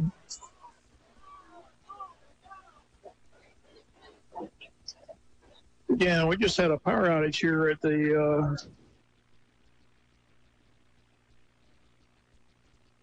whole neighborhood has been on a blackout. So we'll take a break here, 2-minute break, come back with more from Jaycee Stadium after the timeout. You've heard about the sweet smell of success. In our towns, it's everywhere. The smell of coffee brewing in cafes, barbecue being served hot, and the whiff of sawdust from businesses being built. Our community success depends on yours. That's why Prime South Bank is now a local SBA lender with flexible terms and features for those who eat, drink, and breathe business ownership. Go to primesouth.com/SBA. Member FDIC, equal housing lender. Jesup Premium Storage, 1455 South 1st Street is Jesup's best place to store your valuables. Whether it's furniture between moves or just a place for the overload, call Jesup Premium Storage at 530-8003. That's 530-8003. Jesup Premium Storage units are indoors, climate controlled, and they have 24-hour surveillance and on-site management. You have 24-hour, 7-day-a-week access to your unit. Sizes range from 5x5 to 10x25. They also have outside covered and uncovered spaces available for vehicles, boats, trailers, and RVs. Jesup Premium Storage on the Waycross Highway in Jesup. Building a home or business with 27 mixers and 8 locations in Southeast Georgia to serve you, Mobile Concrete has just what you need to ensure you have a rock-solid foundation. No job is too big or too small for Mobile Concrete. Mobile Concrete supplies ready mixed concrete for all residential and commercial jobs. All Mobile Concrete plants are GDOT certified with Georgia DOT certified dispatchers at each plant location. Mobile Concrete now has locations in Allenhurst, Baxley, Brunswick, Darien, Glenville, Hazlehurst, Jesup, and Nahana. Mobile Concrete has you covered. They can also handle all your sand and gravel needs. Call today, 912-427-2330. Mobile Concrete says go Wayne County. Damon's Famous Fingers and Wings is a place to eat when it comes to great food, whether it's their famous wings or a burger and fries, chicken tenders, maybe a salad, you name it, and Damon's has it. They're open for lunch and dinner. You can eat in or dine out. Simply call their number, 912-588-WING, 912-588-9464. Damon's also has their variety of sauces, mild, wild, insane, and inferno. That's Damon's Famous Fingers and Wings in Jesup. When it comes to dining out, let there be no doubt. Damon's Famous Fingers and Wings in Jesup just can't be beat. Located at 334 West Cherry Street in Jesup, Damon's Restaurant says, go Wayne County.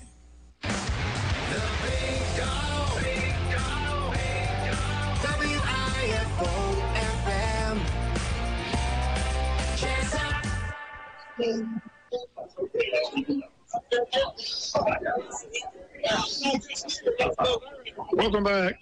We're in a major power outage here at Jaycee Stadium, and it's not just the stadium, it's the entire neighborhood. As far as you can see, all you see is car lights, but there's no lights in the neighborhood across the street or down the road. So just a major power outage. Joe, did you find out if the power's out at the hospital? Power is not out at the hospital, Bob, so it looks like it's this neighborhood. So I'm assuming First Street still has power, but as we look back towards First Street, it's dark. I mean, it's pitch dark. You can't see anything other than cell phone lights and car lights. So this outage is a lot bigger than just Jaycee Stadium. And right in the middle of the announcement of the homecoming queen. Here we go. Power is coming back on. All right. Oh, wow. That was quick. And the whole neighborhood went back.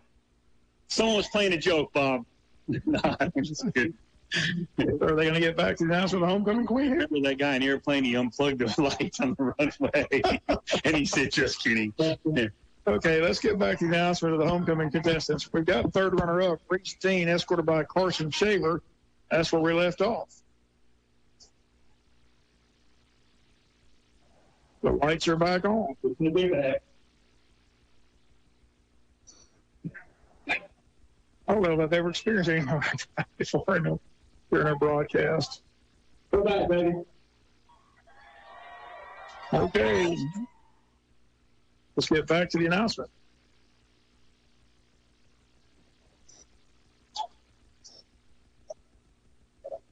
Yeah, they've announced third runner-up, Reese Dean, escorted by Carson Shaver. They got their flowers, and they're taking pictures. Now we should get back. Here we go.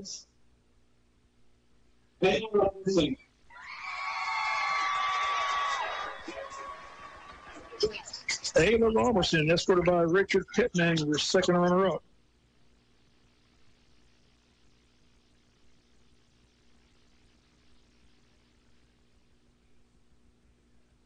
So we have the first runner-up and the queen to go here at Jaycee Stadium. Our first runner-up is Maddie Joy Blizzard.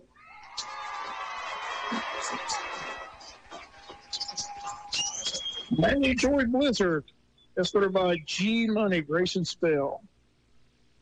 First runner-up. And all that's left is the announcement of the homecoming queen for the year 2023 at Wayne County High School.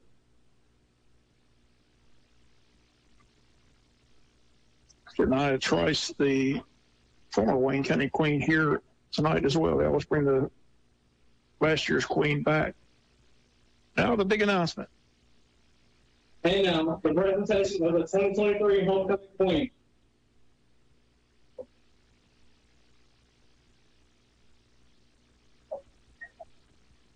Ladies and gentlemen, our 2023 homecoming queen is Caitlin Edenfield.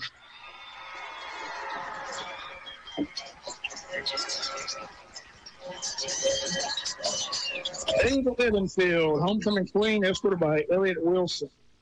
So recap, third runner-up, Reese Dean, escorted by Carson Shaver. Second runner-up, Ayla Robertson, escorted by Richard Pittman. First runner-up, Maddie Joy Blizzard, escorted by Grayson Spell. Field. And Ava Edenfield, escorted by Elliott Wilson. So again, a nice halftime performance by the students and the escorts, and our congrats again to the queen and her court. We'll have a full recap for you on Monday's local news as well. But Ava Edenfield, the 2023 homecoming queen. We're at halftime. Wayne County leads 6-0. We'll be back with more. We'll do it right after the timeout. Jim Boykin and Boykin Steel and Crane wish the Yellow Jackets the best of luck this football season, and Boykin Steel and Crane's legacy will make your foundation stronger as they specialize in steel fabrication, industrial maintenance, steel erection, crane rentals, and concrete. Boykin Steel and Crane in operation in Jesup and Wayne County since 1972. Jim Boykin has taken over the family business and continues to do what's best for his community. Boykin Steel and Crane located on the Savannah Highway in Jesup. The number to call is 427-7751. Boykin Steel and Crane, again, wishing the Yellow Jackets the best of luck every Friday night.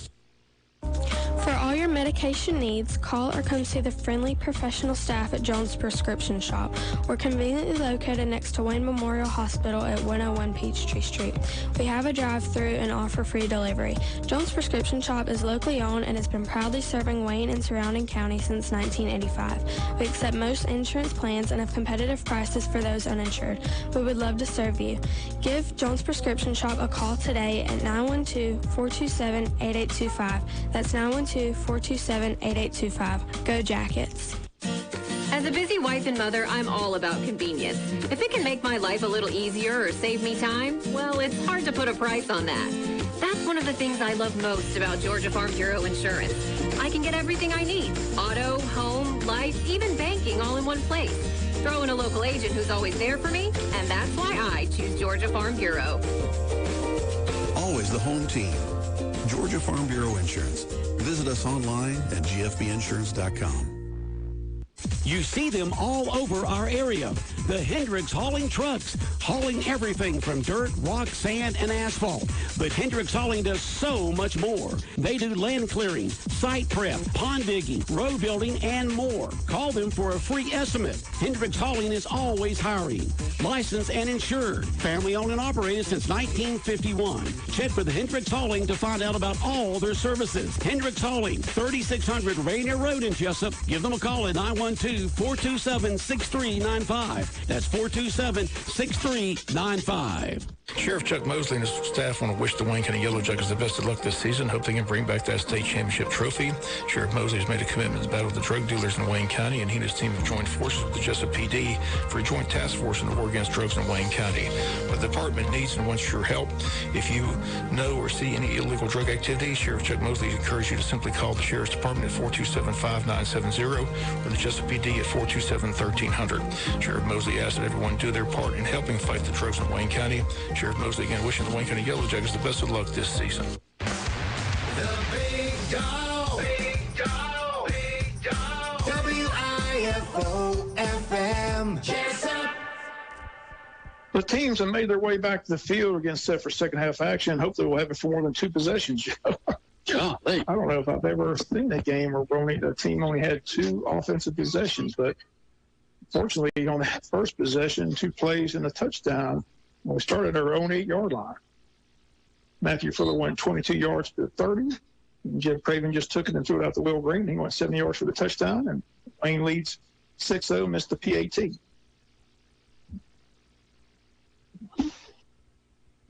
Again, recapping the homecoming queen in her court. Ava Edenfield is your homecoming queen.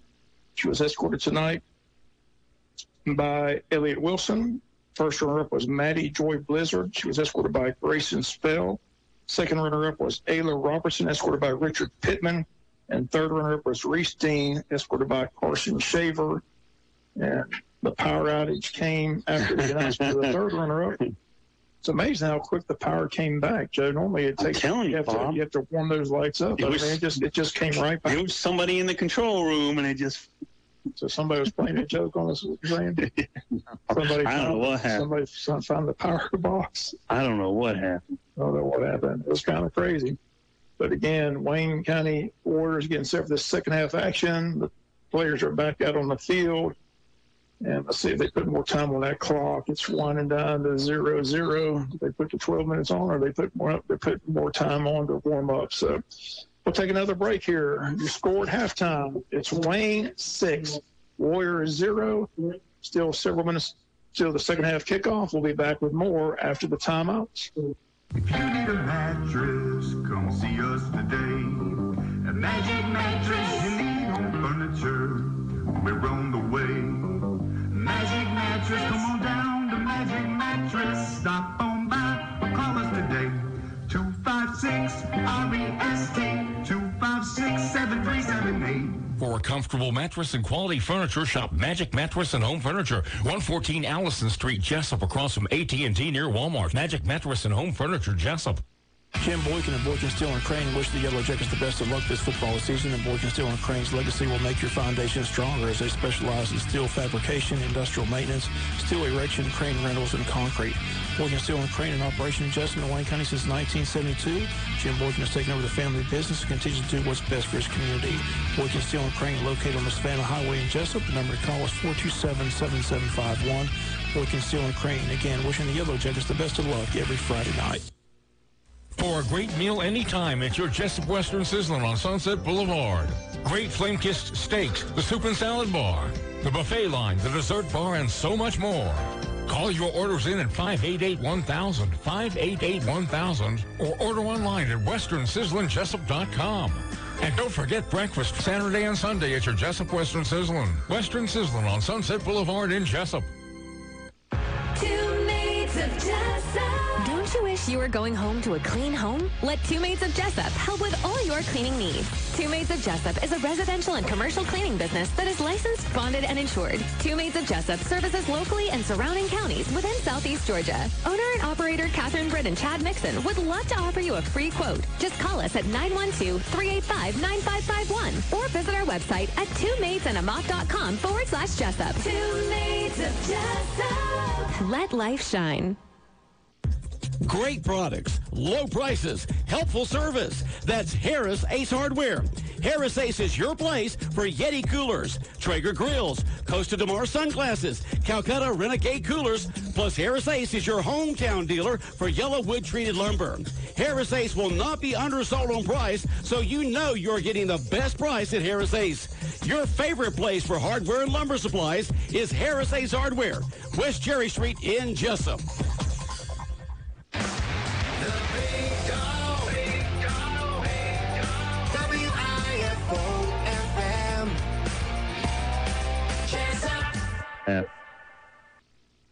We're set for the second half action here. Wayne County 6, the Warriors at Jenkins High School 0. Joe's got some other high school scores that are of interest here. Second quarter, Coffee 21, Richmond Hill nothing. Halftime, Burke County 14, Statesboro nothing. Second quarter, Bainbridge 14, Ware County 7. Let me see here, Bob. I got a couple others here. We got, hold on here. Go through it. North Oconee 49, Chastity nothing. Beach 12, Grove 6, Savannah Christian 14, Calvary Day 7, Long County 6, Savannah Country Day 3 at the half. Liberty County 21, Johnson County nothing. Trying to get a... Yeah, we're set for second half action. Kickoff about to begin here. 6-0 to score. Will Green back to return the kick for Wayne County. Warriors got it teed up to 40. Here we go. 6-0 score, Wayne County. Short kick, going to be fair caught by one of the up men. And Wayne County, Will Green makes the catch, the fair catch, and Wayne's going to start at the 25-yard line. 1st and 10, Wayne County, their own 25. Third possession of the game for Wayne County. Hopefully we can get on the board here and increase this 6-0 lead. Again, it was a 70-yard pass. Jeff Craven and Will Green, just a flat pass out and flat, and Will Green did the rest down the sidelines from 70 yards. PAT was no good, and we missed a field goal from 31 yards out. We lead it by a score of 6-0 as we start the second half action here at Jaycee Stadium on homecoming night. Ava Edenfield, your homecoming queen. 1st and 10, Yellow Jackets from our own 25-yard line. Going to start with a run by Matthew Fuller, and he's got a lot of yardage across the 30 to the 31-yard line. Another nice gain by Fuller on first down. Just a short run to the right. Gets tackled by the free safety, and it's a 5-yard gain. 2nd down and 5 for Wayne County on first down. Every time he gets the ball, Joe, you think he's taking it to the house? Well, he's close every time. He's within just a fraction of breaking something loose. It's coming. 2nd down and 5 for the Yellow Jackets. Ball at the 30-yard line. Another run by Fuller. Fuller this time wrapped up by that Warrior defense. and they push him backwards for no gain. It'll be 3rd down and 5. Clock 11-12, third quarter in the running here. Wayne County leading it by a score of 6-0. Big 3rd down here for the Yellow Jackets here, 3rd and 5. See what we do here. 3rd down and 5 for Wayne County on the first possession of the second half. Jackets need a first down here. Points, 6 units to anybody's ball game. And they have dominated time of possession. 3rd down and 5. Jeff Craven trying to make him jump. He is the Fuller, and it looks like we jumped ourselves. We flinched. Illegal procedure against the Yellows. They're going to be 3rd down and 10 instead of 3rd and 5. Pushes the ball back to the 25-yard line. Yeah, big weekend of college football. It's moving at Ball State.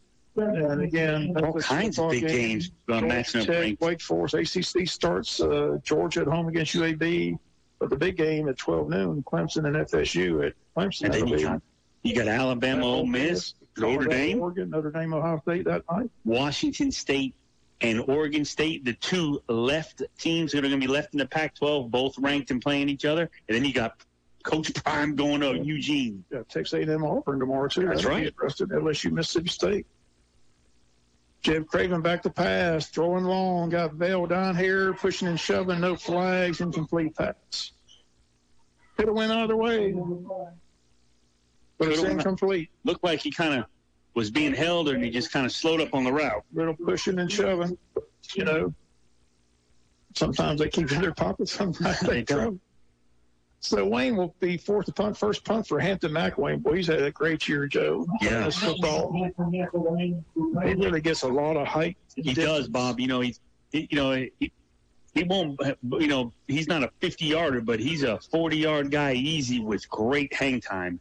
And there he goes again. Booming Good kick. All the way back there. They're not going to clear catch it. They get it to 30, run it to the 35, up to the 38-yard line. So a nice return, but a nice punt again by McWayne.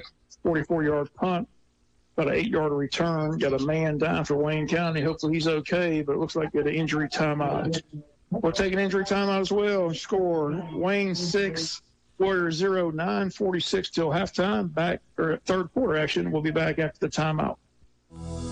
I'm Haley, a high school student, and I have my own Interstate Credit Union checking account with a debit card. I even got to use one of my own pictures on it. Of course, my parents get alerts on everything I spend, and they set up rules on where I can use my debit card, but it is helping me learn about finances, and better yet, I get to do it my own way, on my phone, and through the Interstate mobile banking app. To learn more about Interstate Credit Union's Scholar Checking, call 800-822-1124 or go online at interstatecu.org. Experience a better way to bank with Interstate Credit Union. Branches conveniently located in Jesup, Baxley, Brunswick, Hazelhurst, Midway, and now Douglas. Federally insured by NCUA. Blue Collar Heating and Air is your top-of-the-line Carrier dealer. They service many brands and specialize in new installations, upgrading existing equipment, and airflow problems. They also have a large variety of hard-to-find filters in stock. So when quality counts, call the air conditioning experts, Richard Whitley and David Dial at Blue Collar Heating and Air, 427-6400. For weekend service emergencies, they have an experienced service technician on call. So remember, when quality counts, choose Carrier and turn to the experts at Blue Collar Heating and Air, serving Wayne County and surrounding areas. 175 Northwest Broad Street in Jesup. The Big Dog. Big Dog. Big Dog. WIFO-FM. Jesup.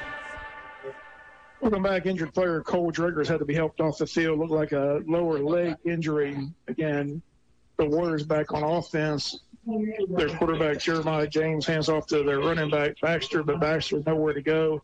May have lost a yard. We'll call it 2nd down 11. Clock at 9:24 and counting. Third quarter, still a 6-0 lead for Wayne County. Nice play by Judson Holly, plugging the hole, Bob. Looks like a loss of almost 3 yards. Again, this is the final non-region ball game. Next week, region play begins, and we travel to Burke County.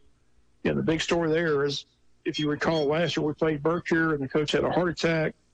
Halloween night. He retired, and they went and got Franklin Stevens, who's a graduate of Burke County, had a lot of success at Ware County, other schools, and now he's the head coach at Burke County.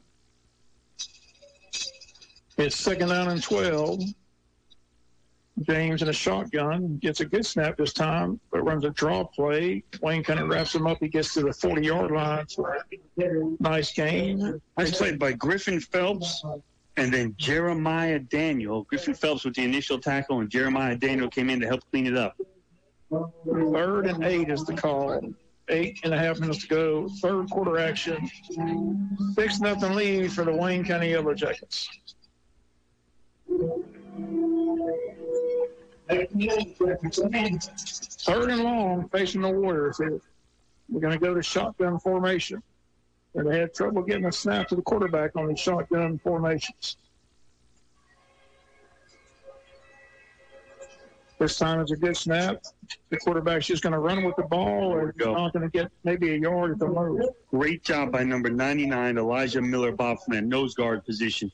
He went ahead, got by his man, and then continued his pursuit to his left to make that tackle and make the Warriors have to punt. Clock runs 7:45, third quarter, still 6-0 Wayne County, and Warriors will punt the ball back to Wayne County. Will Green will stand at his own 28-yard line.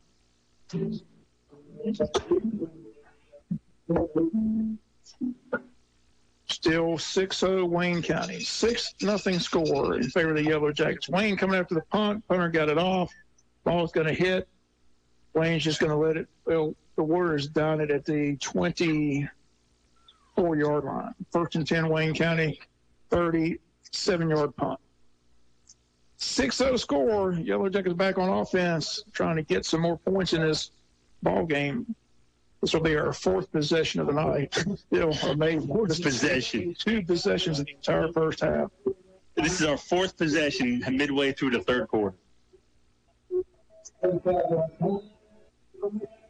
to get Fuller going, Joe. I think if they just keep on running Fuller, I think eventually, like you said, I think he breaks it. Yes. I think he's been close all night. And here we go with a spread formation here. 4 wide receivers, 2 to the left, 2 to the right. 1st and 10 from our own 24-yard line. Quarterback Jeff Craven, again, going to keep it himself and gets away from the defender, turns the corner, and pays a heavy price. Got a short gain, but really got racked. And we got a flag as well. That's a face mask. That should be 15 yards. That should, tacked onto the play, that should put the football around the 44-yard line. They're discussing things, and it looks like it is the face mask against the Warriors. Coach Shaw saw it right away, Joe. Yeah, the flag was late coming in, but I think that back judge couldn't get it out of his pocket. It is a face mask. Hopefully it's the 15-yard penalty. Oh, yeah. That's going to put the ball should put it at the 44-yard line. Nice job with Jeb to get away from that first defender. They're going to call it 10-yard face mask, I guess, right? Or 5-yard. Like incidental 5-yard. They didn't call the unsportsmanlike 15-yard or personal foul. Somebody's helmet comes flying across the field. One of our linemen. Big Cone Reeves. So he'll have to come off for one play. Short gain for Matthew Fuller. He picked up 2, 2nd down and 8. Ball at the 34-yard line.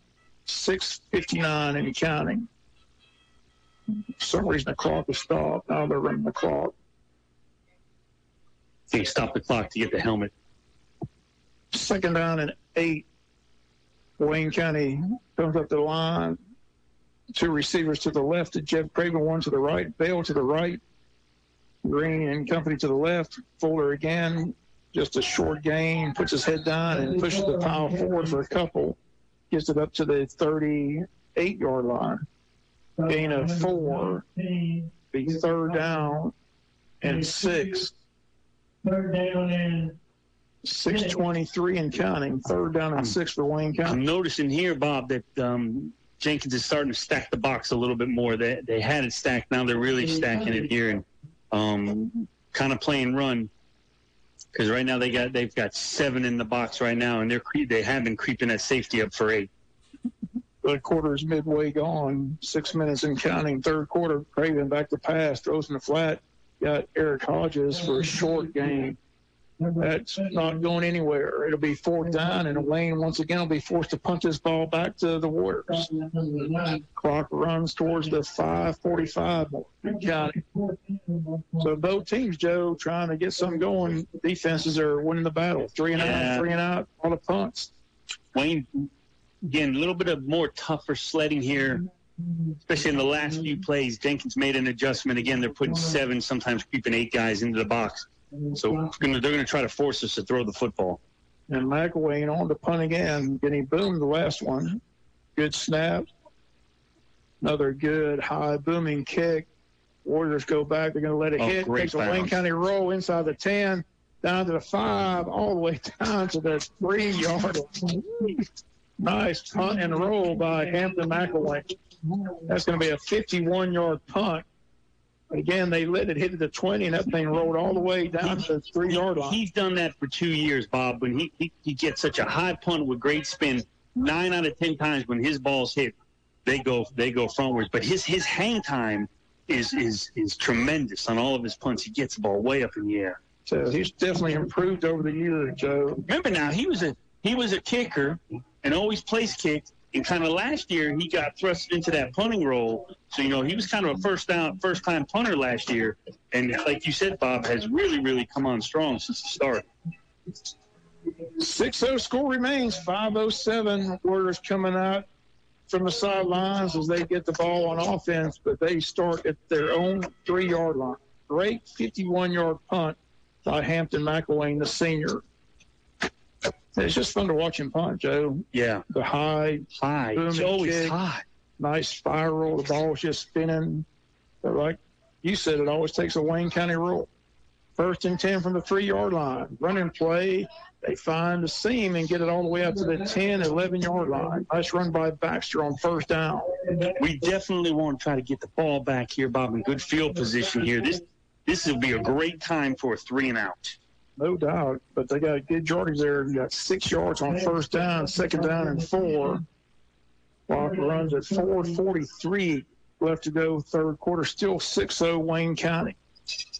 James under center. Another running play to Baxter. Baxter puts his head down, gets it across the 12, maybe to the 13. That's a short gain. First down. I think you're going to give him first down. First down yards. Okay, 1st and 10 for the Warriors. Stop the clock, move the chains. 4.5 minutes left to go, 3rd quarter. That time of possession continues. 6-0 ball game, Wayne County, 4:18 in counting. James under center, same running play, right side, and they pushed across the 15 to the 16-yard line for a gain of 3. 2nd down, 7, clock under 4 minutes to go. 3rd quarter action. It's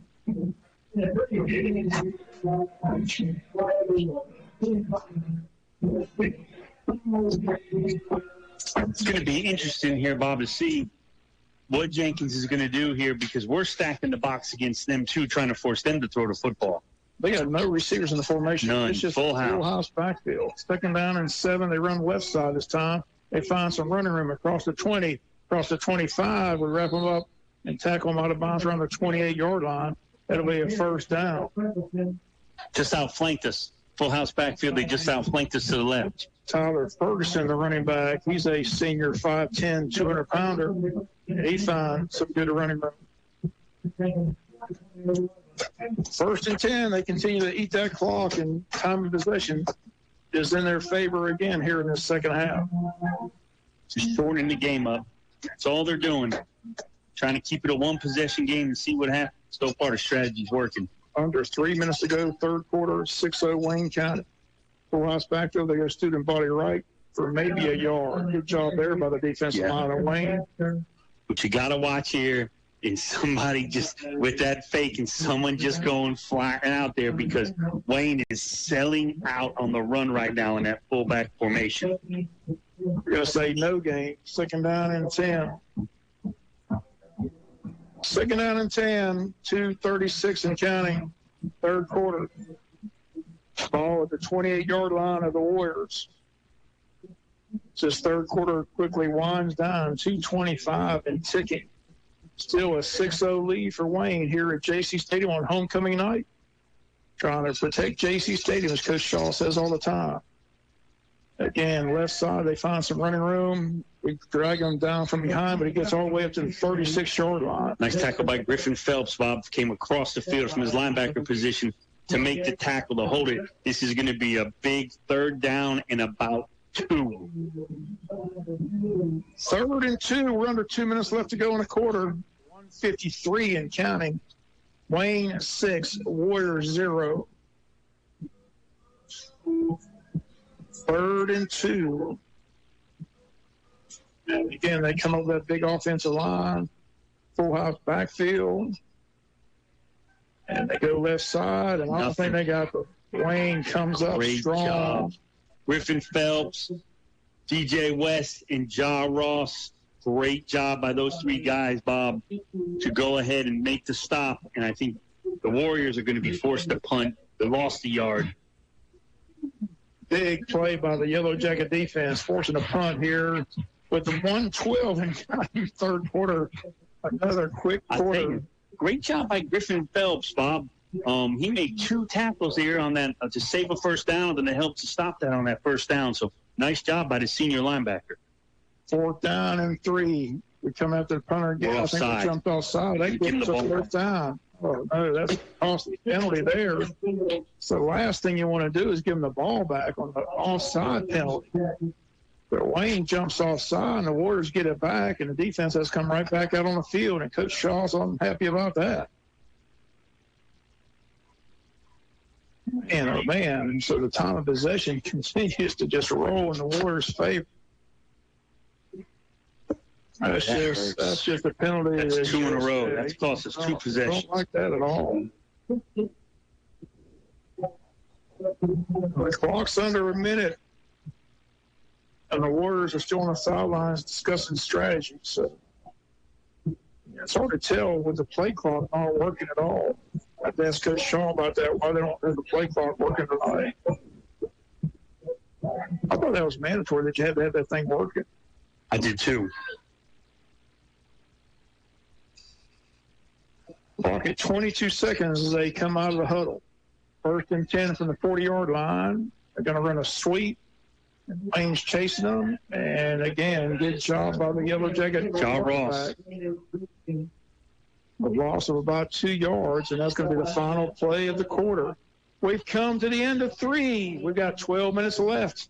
Score reads Wayne County 6, Jenkins Warriors 0. We'll be back with the 4th and final frame after the timeout. Sometimes things happen in life that can knock you off course for a while. It happens to all of us at some point. Even the most careful plans can get tipped over when you least expect it. If this is you right now, Altamaha Federal Credit Union is here to help you get back on your feet with a Lifesaver loan. Need a few $100s to get you through a tough spot? We got you. Don't sink into the payday loan cycle. Let AFCU throw you a lower interest lifeline so you can keep your head above water. Contingent upon approved credit. Altamaha Federal Credit Union is insured by NCUA and is an equal housing lender.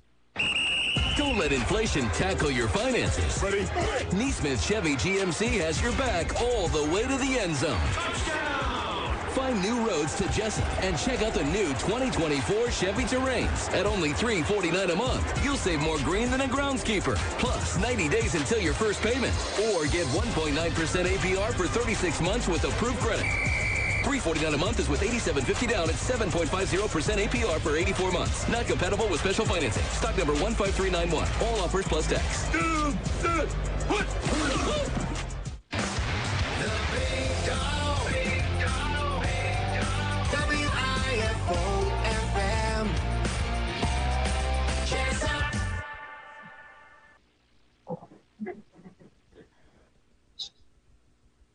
Head to the 4th and final frame here. 2nd down and 12 facing the Warriors. 6-0 score for Wayne County. 12 minutes left to go in this ball game. Still anybody's ball game with 12 minutes to go. James back in a shotgun formation. Going to pitch it to his tailback, and Wayne County's going to go up and hit him. We got a flag flying him as well. Another great play by Ja Ross for a big 6-7 yard loss all the way back to the 31-yard line. Let's check the flag. Question is the flag. Who's that against? Holding call against the Warriors. Nice. Should be able to decline that, take the loss on the play, shouldn't we? We'll decline the penalty for sure. Brings up 3rd down and long for the Warriors. 3rd down and 16. Ball all the way back to the 33. Nice read by Charles. Big throw for a loss there. 3rd and 16 from the 34-yard line. The Warriors of Jenkins High School. Still 6-0 lead for Wayne County. Under center. Back to pass. Looks downfield. And now has to run and escapes. Look out. A lot of running room. 45, 50, and may have a first down marker. Got it. Wow, what a run by James. Jeremiah James got away from the pressure, broke a tackle, and tucked it and ran. And they haven't moved the yardsticks yet, but I think he's right there at it. And now I think they are going to move him. I think he's got the first down. It is a first down. First down and 10 at midfield. Big run by Jeremiah James. And Joe, our defense has been out there all night long, and now we want a timeout to give them a break. Break any action. We're in the 4th quarter. We've got 11:13 left to go. The Warriors have it at midfield when we come back after the timeout. The Chop House Grill and Bar in downtown Jesup offers a cozy, laid-back atmosphere with daily food and drink specials as well as live entertainment every Thursday and Friday nights.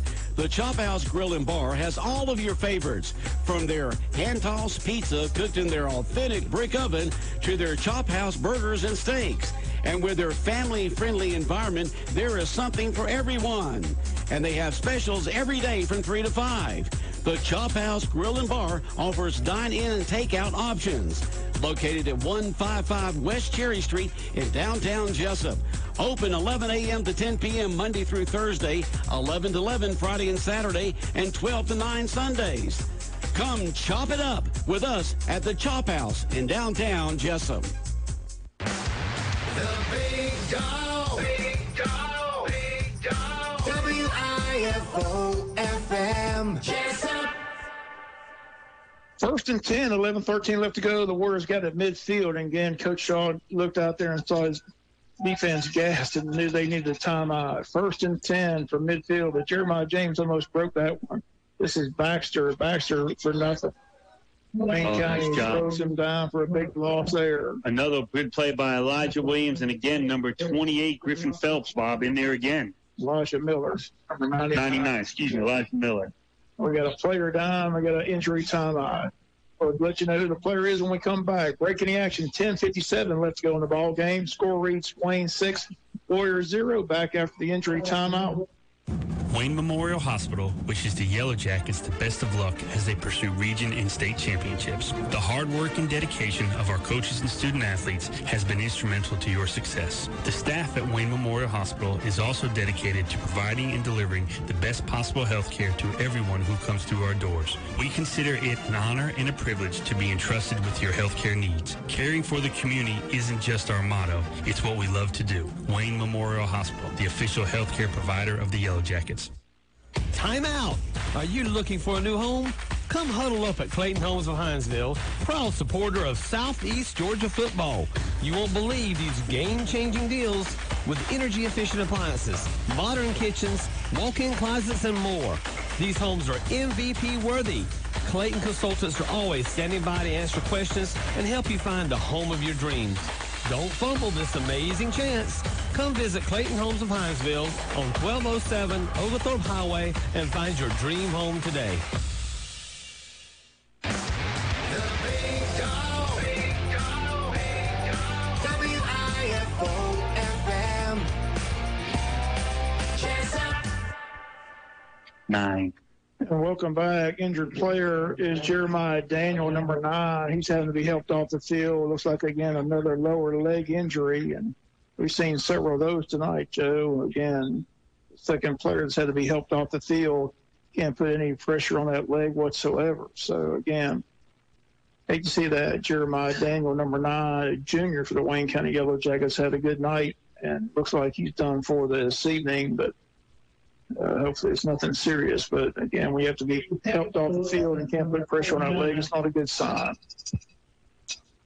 Back to the live action, 2nd down 11 from the 49-yard line of the Warriors. They lost a yard on the play. Quarterback back to pass, throws downfield, got a man down there, and it's incomplete. Broken up nicely by Wayne County. They tried it, Bob. Remember, we talked about earlier them trying to sneak someone out there, but Wayne County had great double coverage by number 6, Matthew Milton, and number 26, Jalen Jones. The senior and the sophomore did a good job not being fooled on the play. Brings up 3rd and 11 from the 49-yard line of the Warriors. 10:45 left to go in this ball game. Wayne leads it by a score of 6-0 on homecoming night. Again, Ava Edenfield crowned homecoming queen at halftime. 3rd down and 11. We'll see what the Warriors call here. Wayne again hit the shutout last 2 quarters in Statesboro. They got 3 quarters of shutout football here tonight. 10:45 for a complete shutout. And looks like we got a whistle and a timeout. Delay a game. For a delay a game. There's a penalty on the Warriors. Wow. It's hard to delay a game when there's coming out of a timeout. How do you do that? Come out of a timeout? Why aren't you out there set and ready to go? No play clock doesn't help. Yeah, that's true. You don't have a play clock down there to tell how much time's left. 3rd and 16. Clock runs. Wayne needs his ball back. 3rd down, 16. Straight drop. Quarterback downfield. Throws it down there. Got a man down there. And it's caught inside the 20 down to the 15-yard line. Nice throw and catch. Jeremiah James hits his receiver wide open. Wayne's trying to say it's incomplete, but again, it's a catch and a reception, and it's a 1st down, and they're in the red zone at the 19-yard line. Just a go route. It was just my guy against your guy, full speed down the sideline, and Jenkins was able. Bob, I think that's the first completion tonight, maybe, right? Maybe the second, not more than that. I think it's the first reception. I think you're right, Bob. Everything's been a run. But again, we said they were going to try to throw it downfield eventually, and they did. And they hit the receiver wide open. That was a nice throw by James. They're knocking at the door 18 yards out, trying to tie or take the lead here. Jacket defense has to stiffen here. They're going back to the running game, full house backfield. They run student body right. They find a hole. They get down around the 10, maybe the 9-yard line. Pushes the pile backwards. But a nice gain on 1st down. They're going to mark it at the 11. It's going to be a gain of 7. 2nd down and 3. 11 yards away are the Warriors with 9:45 left to go in this ball game. Joe, you said 10 minutes ago this team had 7-6 written all over it. Yeah, 6-0 all ball game. We talked about it during the break. It just didn't. Just too many opportunities for the Warriors, Bob. You got to figure at least one of these times they're going to capitalize, but we've got to stiffen up here big time. 2nd down from the 11. James are going to the left side. Bounce to the outside. We got a flag. He's going to the goal line. May have gotten in. He did get in, but there's going to be a penalty flag coming back. Another holding call against the Warriors. So they continue to shoot themselves in the foot. So instead of a touchdown, they're going to be penalized 10 yards for holding against the Warriors. That's pretty obvious holding. Actually, there's 2 guys that held on that play. The left guard and the right guard both held. So they'll push the ball back away from that goal line, which is good news. It was down at 11. How about 21-yard line, I think, because it was spotted right at the line of scrimmage. So 10 yards from the spot. And now we got another flag. What's this going to be? This is going to be an unsportsmanlike conduct on somebody. Sure, the Warriors says something upset the touchdown has been taken away. Wow, this is going to be interesting here if this is them. Wow. 15-yard penalty, it'll really push them back. And that's what it is, personal foul against the Warriors. Wow. That is a, boy, Now that ball goes to the 36-yard line. That's 25 yards in penalty, Bob, on this one play. And they were at the 11-yard line. My goodness. Well, you go from second down, well, really a touchdown. Yeah, it was second and goal second down and 4 from the 11. And now it's second down and 29 from the 36. That's a big difference. 9:13 left to go in the ball game. Wayne clinging to a 6-0 lead. We missed the PAT on the touchdown catch and run by Will Green, 70-yard down the sideline. It came in the first quarter of the ball game. Here we are, 9:13 left in the game, and we lead at 6-0. Second down and 29 from the 36 of Wayne County. Jeremiah James, straight drop, looking downfield. Now he's going to run. Wayne wrapping him up and bringing him down at the 32. We got another penalty flag, though. Is that a flag, or is that a yellow? Maybe a warrior. No, that looks like a towel or something. Okay, that's not a flag. It's going to bring up 3rd and 24. The ball at the 32-yard line. 8:40 left in the ball game. Wayne 6, Warriors 0.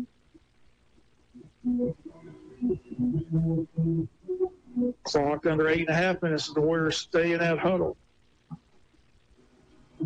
What do you call here, Joe? 3rd and 24. Got to throw the football. Well, here's the problem. You got 8 minutes left. I don't know what kind of kicker they have.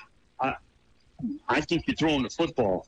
Do another go route. Timeout here by Jenkins. Warriors. We'll take a break. 8:16 to go. Score reads Wayne 6, Warriors 0. Back after the timeout. Check out the new Tim's Home Medical. New location, larger inventory. Tim's Home Medical, now located at 980 South, U.S. Highway 301 in Jesup, just to the left of Reinhardt's. They are dedicated to helping you with all your medical supplies and equipment needs, including Medicare chargeable items. Most are in stock, many can be delivered. Your health is their priority at Tim's Home Medical, now located on 301 South in Jesup, just to the left of Reinhardt's. Tim's Home Medical. First Southern Bank supports Wayne County and Wayne County football. On behalf of our First Southern Bank team, we wish the Yellow Jackets a great season. Football requires planning and execution, just like life. We are here to help you with just that at First Southern Bank. Call us at 912-588-1010 and see how First Southern Bank can help you. Go Jackets! Member FDIC Equal Housing Lender. The Big Dog. Big Dog. Big Dog. WIFO-FM. Jesup. 3rd and 24, 8:16 left to go in the ball game. That's what's facing the Warriors here. They're down by 6. Jeremiah James in the shotgun after the timeout. They got 5 receivers in the formation. No running backs this time. James, straight drop, pass time, steps up. He's going to fling it, and he throws it in the dirt. Incomplete pass. I thought he could have run the football, Bob, and probably could have got 10 to 15 yards. He wouldn't have got no 24 yards. No, but it would have 24.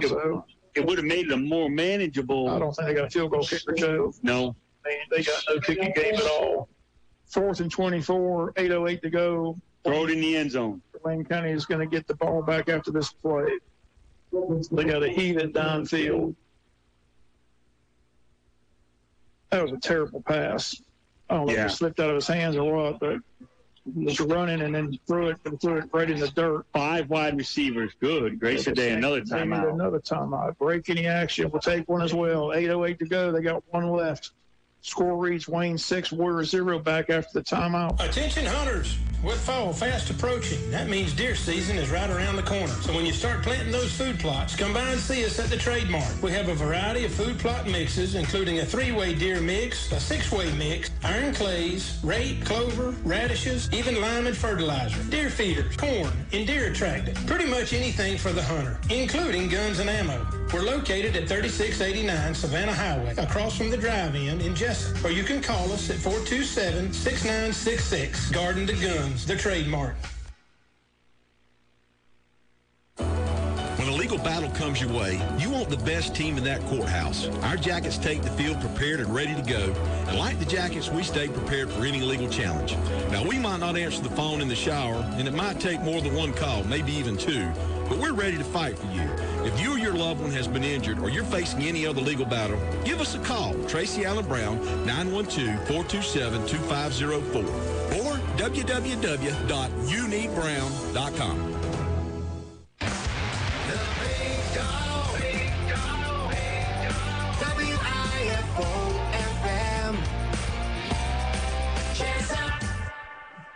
On 4th and 24, the Warriors decide the quick kick, and Wayne County's got the ball at the 18-yard line. 1st and 10, Wayne, 8 minutes to go in the ball game, leading by a score of 6-0. By the way, that was a 14-yard punt. Don't understand the strategy. I'm like, Jug, was he to the end zone? End zone. What do you got to lose? If you pick it, they get the ball on 20. 1st and 10 from the 18. Wayne County gives to Matthew Fuller. Fuller gets to the 19-yard line. Gain of 1. 2nd down and 9. 7:52 and ticking. And it's been a defensive struggle for both teams here tonight, but they've dominated time of possession. Wayne has the one big play on offense. Again, a quick outlet to Will Green. Got great blocks by the receivers, and Will Green range 70 yards down the sidelines for a touchdown. PAT was missed, and that's the only score of this ball game with 7:29 to go in the ball game. This has 3 receivers, 2 to the right, 1 to the left. Jeb Craven, 2nd down and 9. Jeb takes the snap, gives to Fuller again. Fuller looking for a hole, looking to bounce to the outside, gets to the outside. Fuller down the sidelines, breaks another tackle across the 40 all the way to the 46-yard line. It's a First Southern Bank first down, a big run by Matthew Fuller. 27-yard run for Matthew Fuller, 7:08 to go in the ball game. Gets us out of a hole, gets us in great field position all the way up to the, going to mark it right at the 44-yard line is where they're going to spot it. 7:08, they haven't moved the another flag. That's going to be a sideline warning. Yeah, Warriors are just crowding the field. And again, they get a penalty on a sideline warning. They'll move the chain, start the clock. 7-minute mark quickly approaching here as the Yellow Jackets lead this thing by a score of 6-0. Again, get the chain set. Let's start the clock here. There we go, start the clock. 1st down and 10. Wayne County at the 44-yard line. Another run by Fuller. Fuller puts his head down and gets across midfield down to the 48-yard line of the Warriors. Tough yards right there, Bob. Matthew Fuller lowering his shoulder, kept his feet moving, took initial contact at the line of scrimmage, but he's going to have almost 7 yards on that run. 6:38 and counting left to go in this ball game.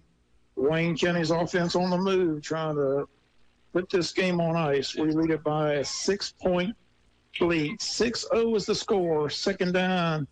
They call it 2nd down and 5. Again, Fuller cuts it inside, gets down inside, and now a penalty flag comes out. This may be a holding call on Wayne County. Yeah, and there's been a lot of holding calls on both sides. This is going against Wayne County, holding against the Yellow Jackets. I tell you, though, Coleman Palmer gave a great block from his tight end position. We're going to see Quay Shaw here, Bob, for the first time tonight. Fuller's going to come out, needs a breather. He's going both ways, folks. So, again, can't wait. He needs a little breather. He comes out. Quay Shaw comes in. Ball pushed all the way back to our 45. 2nd down and 11 is the call. Clock is stopped momentarily. Now they've got it running. 6:10, 6:09 to go in the ball game. 2nd down at 11 from our own 45. Craven in the shotgun.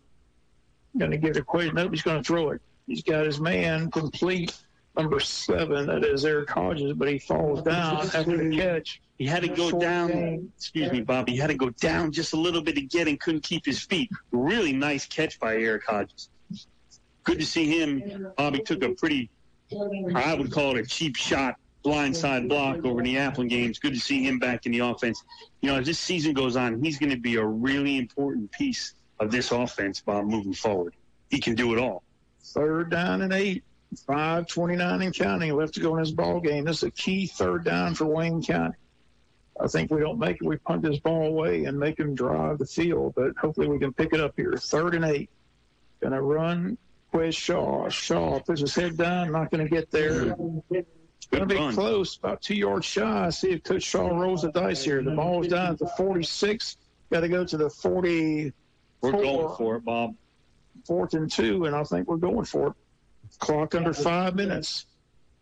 Coach Shaw wants to see this offense get back on the board here before this game. What we're going to do here, Bob, is I think we're going to give the ball to Fuller, and I think to give him an extra rest, Coach Shaw's going to wait till the play clock gets down. He's standing right next to the side judge and take a timeout. So make sure Matthew Fuller's got plenty of rest because this ball's going to him on 4th down.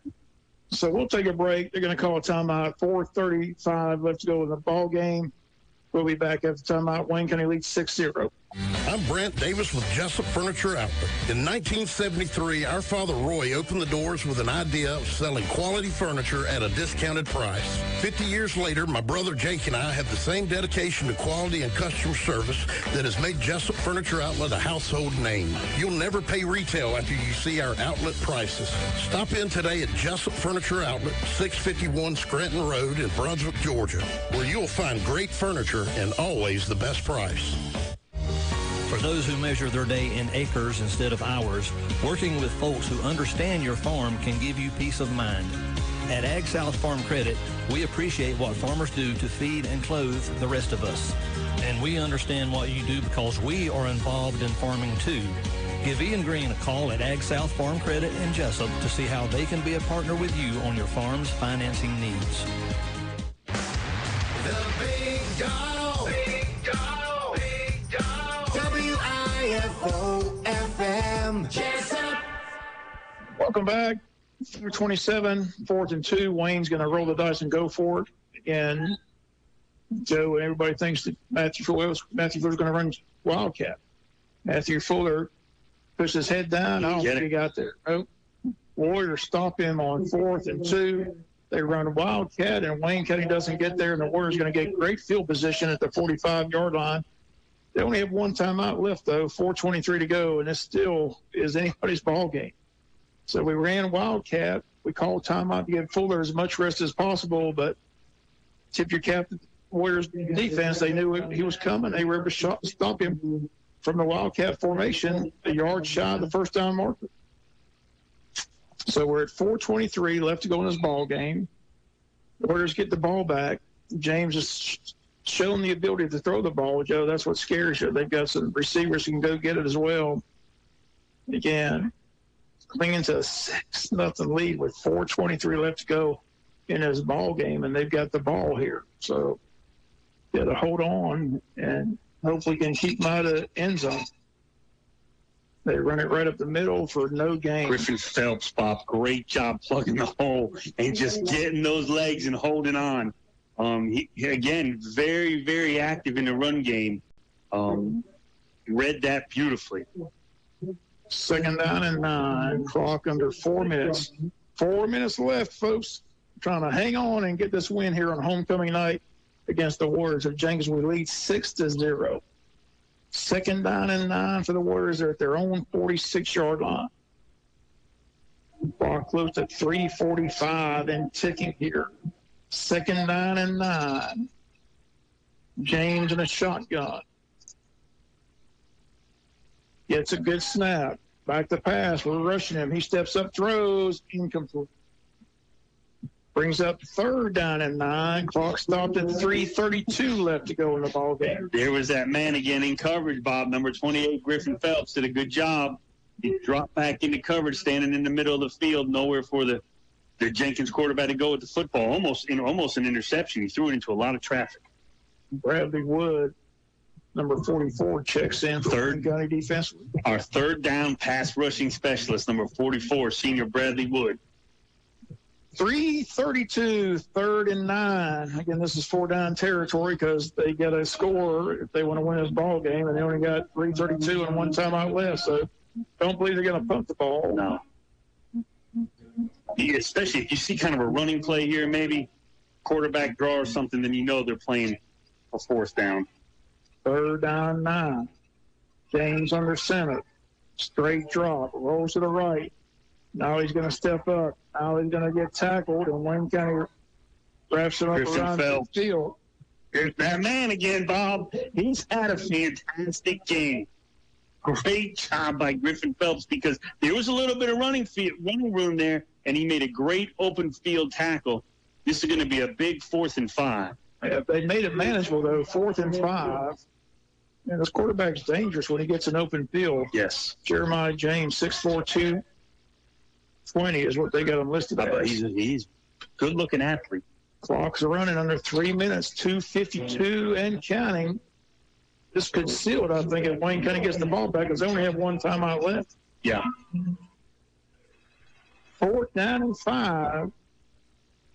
James back to pass. We're chasing him. We got him, and he throws in the ground. Should be intentional grinding. Wayne's looking for an intentional grinding flag. We don't get one. But, again, Wayne gets the ball back nonetheless. But that's got to be intentional grinding. When you take the ball, just throw it in the ground. He finally took the flag out. I don't know what he was waiting on. Okay. So they do finally throw a flag. That's going to put the ball for Wayne on the 35. And this is, there's one timeout, 2.5 minutes, probably could run it out. Either way, if you can get 5-6 yards, you can try to get it in field goal range and make it a 2-possession game. Remember now, it is still a 1-possession game. 2:33. Intentional grinding finally called against the Warriors. It took me about 2 minutes. I don't know. It was so obvious. I just didn't understand what they were waiting on. Wayne's got it to 31. 2:33 left to go in the game. Should be able to run this clock out because they only have one timeout left. Wayne would like to score, I'm sure. We'll try to make this a better-looking game. Fuller puts his head down, still on his feet, gets all the way down to the 20-yard line. It'll be close to a First Southern Bank first down. Did they get enough? He did. It's a First Southern Bank first down. Stop the clock, move the chains. Wayne County's 20 yards away from pay dirt. 2:26 and counting left to go on this ball game on homecoming night. Hey, the Edenfield, your homecoming queen. They should miss that. First runner-up was Maddie Joy Blizzard. Second runner-up, Ayla Robertson. Third runner-up, Reese Dean. And an injury timeout for the Warriors. We'll take a break as well. Break any action. 2:19 left to go in the ball game. It's Wayne County 6, Jenkins Warriors 0. Back after the timeouts. Surprise, y'all. It's Savannah with Ottawa Steak and Seafood. And boy, do I have some big, big, big news for you. Our Friday night seafood buffet was such a big hit, we decided to have it on Friday and Saturday nights from 5 to 9. So for all you ball gamers who miss us on Friday nights, come see us Saturday. But if you aren't in the mood for an endless amount of delicious seafood, our menu is available Tuesday through Saturday from 10 to 9 and Sunday 11 to 3. We're located in the heart of Jesup at 362 North 1st Street, or call us at 912-365-0052. Y'all come see us.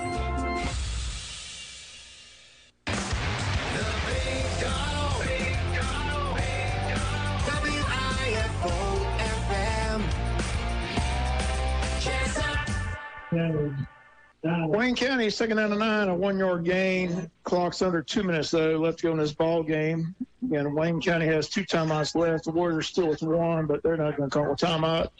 1:50 to go, just a matter do we score. We're going to get ready to take a knee shortly here. Second down and 9. Fuller again. Fuller puts his head down, gets inside the 15, gets down to the 14-yard line. Clock continues to run at 1.5 minutes left to go in the ball game. Wayne 6, Warriors 0. Do they punch it in, Joe, or they just content on just taking a knee and running it out? I think you take a knee. They're going to run this third down play. If they get the first down after that, they'll take a knee after that. Clock's at 1:18 and counting. 6-0 score. Wayne County leads it. 1:13, 1:12 left to go in the ball game. Vale goes wide right. Will Green in the slot. Eric Hodges wide left. Third down and 3. Again, it's Fuller. Fuller going to be thrown for a loss all the way back to the 12-yard line. A loss of a couple. Clock runs. It's 4th down. in the under Interesting 50 call seconds here. You know, there's a couple trains of thought here. You know, this is going to be about a 34-yard field goal. The question becomes, do you kick the field goal and risk a block and a return for a touchdown or a bad snap? Do you run a play and then say, okay, there's 46 seconds, you run a play, and then Jenkins has got to go, if you don't make it, 85-plus yards. What's interesting is the Warriors have taken their last time out. So we'll take a break. 46 seconds left to go when we come back. Decision time for Wayne County. Do we try a field goal? Sellers is warming up, so we may try a field goal when we come back after the timeout. 6-0 Wayne County, back after the timeout. Gotten a wreck, fender bender, or just sideswipe that yellow pole at Walmart? Lightsey's Body Shop can fix it. Your car, your choice of body shop. Check out our Google reviews and our new website. We at Lightsey Body Shop are proud to announce our new location, 98 Doctortown Road in Jesup. That's 98 Doctortown Road in Jesup, across from the Shellmart. We have rentals available for our collision customers. Call us today at 912-385-6193. That's 912-385-6193, where we make it look like it never happened. Lightsey's Body Shop. The Big Dog. Big Dog. Big Dog. WIFO-FM. Jesup. Well, Sellers has the kick up. It is long enough. It is good. And Wayne County makes this a 9-0 game with 45 seconds to go on the clock. A 33-yard field goal by Christian Sellers. With only 45 seconds left. We'll keep it here as we're about to wind down. But that kick puts the game on ice, Joe. 9-0 lead for Wayne County. Missed one earlier, but hits this one right down the middle. Nice kick by Christian Sellers. So Wayne will kick it to the Warriors with just 45 ticks left. Get ready for the Oak Quinn Associates post-game show here from Coach Jay Beauchamp. I'll wrap it up here. Wayne 4-1, heading into region play next week. It's a big game next week from the undefeated Burke County. Both teams ranked in the top 10 in 4A football. Again, we still have 3 teams in the top 10, Joe. That's BC right. 1, Burke 7, Wayne County 9. It's going to be a big showdown next week. Talked to Coach McDonald. He said he wants to go with us. So we'd be glad to have him. So Joe's got the itinerary. There's the kick. And Warriors, look out, still on their feet all the way up to the 33-yard line. Clock down to 35 seconds left to go in the ball game. 35 seconds left. 9-0 lead for Wayne County. So again, Wayne will go to 4-1. We'll go to 1-4. And region play begins a week from tonight at Burke County High School. The longest trip of the year. About 2 hours and 15 minutes, I think, right? Up 2:15, 2:30. Go to Statesboro, hang a left. Go another hour. I got to remember, I thought there was that really good Mexican restaurant we usually go to up there. We got to think that's right. I think you are correct. We got to check it out. It's been a while since we were up there, so the landscape might have changed.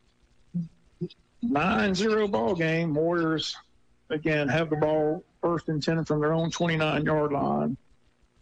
And Wayne County's going to take a timeout. We'll take a break. 35 seconds left, back after the timeout. You've heard about the sweet smell of success. In our towns, it's everywhere. The smell of coffee brewing in cafes, barbecue being served hot, and the whiff of sawdust from businesses being built. Our community success depends on yours. That's why Prime South Bank is now a local SBA lender with flexible terms and features for those who eat, drink, and breathe business ownership. Go to primesouth.com/SBA. Member FDIC, Equal Housing Lender. Overholt Construction is a full-service commercial construction company in both renovations and new construction. Integrity and quality are important to Overholt. They want your construction project to be a positive experience with a completed building you can be proud of. Visit their website to see a gallery of their completed projects. Overholt Construction, General Contractors, 1451 South 1st Street, Jesup.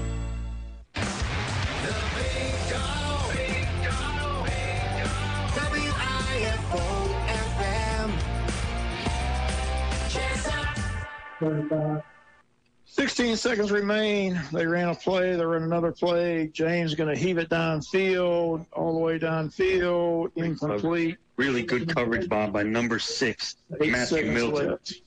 Great coverage. 8 seconds left. Wayne 9, Warriors 0. All the crowd filing out again.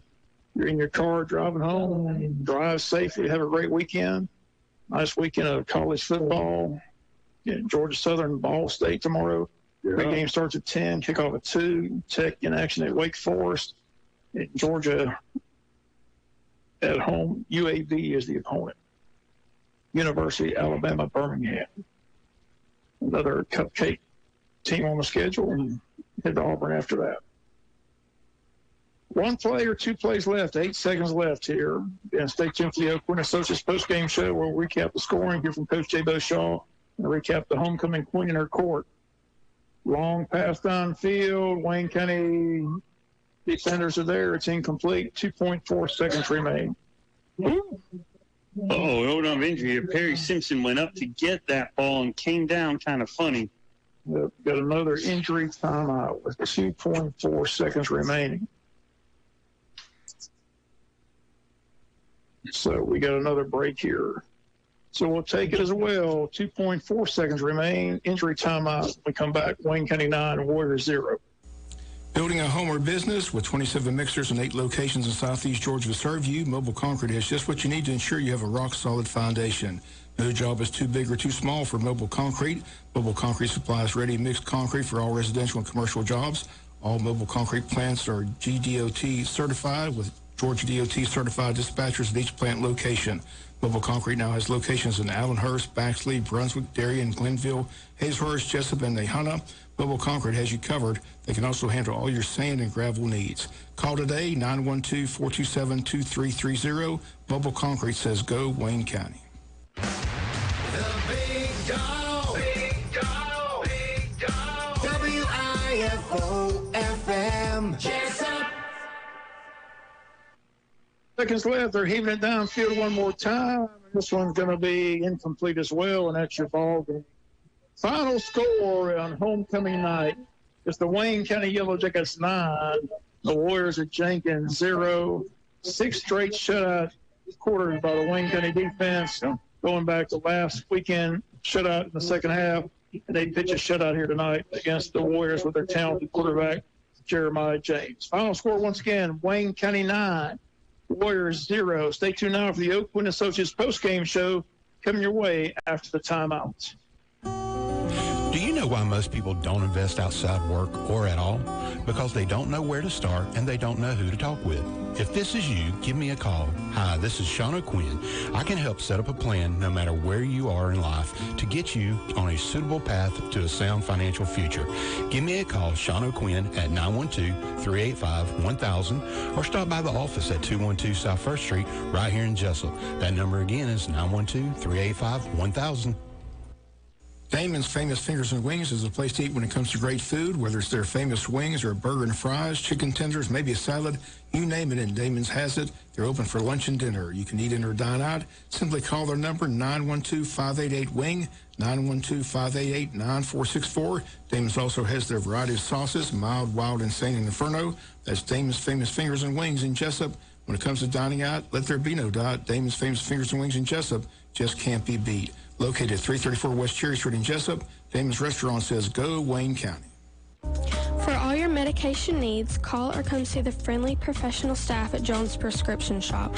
We're conveniently located next to Wayne Memorial Hospital at 101 Peachtree Street.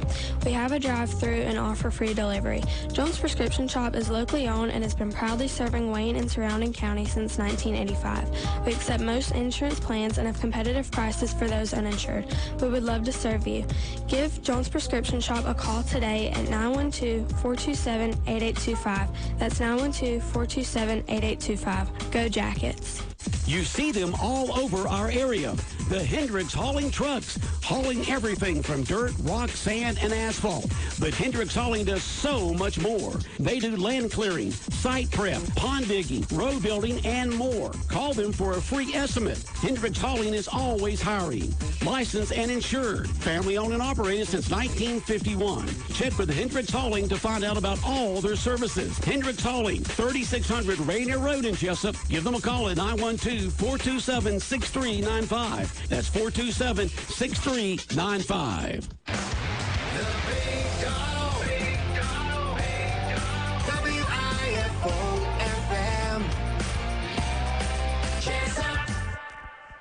Welcome back. The Quinn Associates postgame show here from Jaycee Stadium. First, we'll run down the homecoming queen in her court, which was announced at halftime. Your homecoming queen is Ava Edenfield. She was escorted by Elliott Wilson. First runner-up was Maddie Joy Blizzard. She was escorted by Grayson Spell. Second runner-up was Ayla Robertson, escorted by Richard Pittman. And third runner-up tonight, Reese Dean, escorted by Carson Shaver. Here, Wayne County wins a football game 9-0. Your scoring summary, it's easy to do.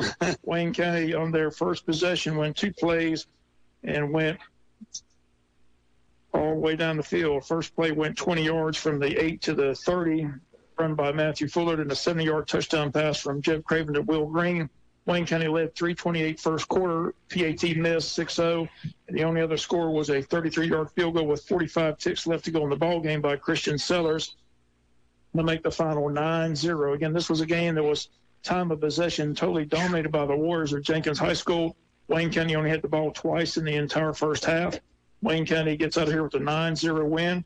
As they say all the time, an ugly win's better than a pretty loss. And this was ugly, but I'm sure Coach Shaw and his team will take it. 9-0 game, and Wayne County goes to 4-1.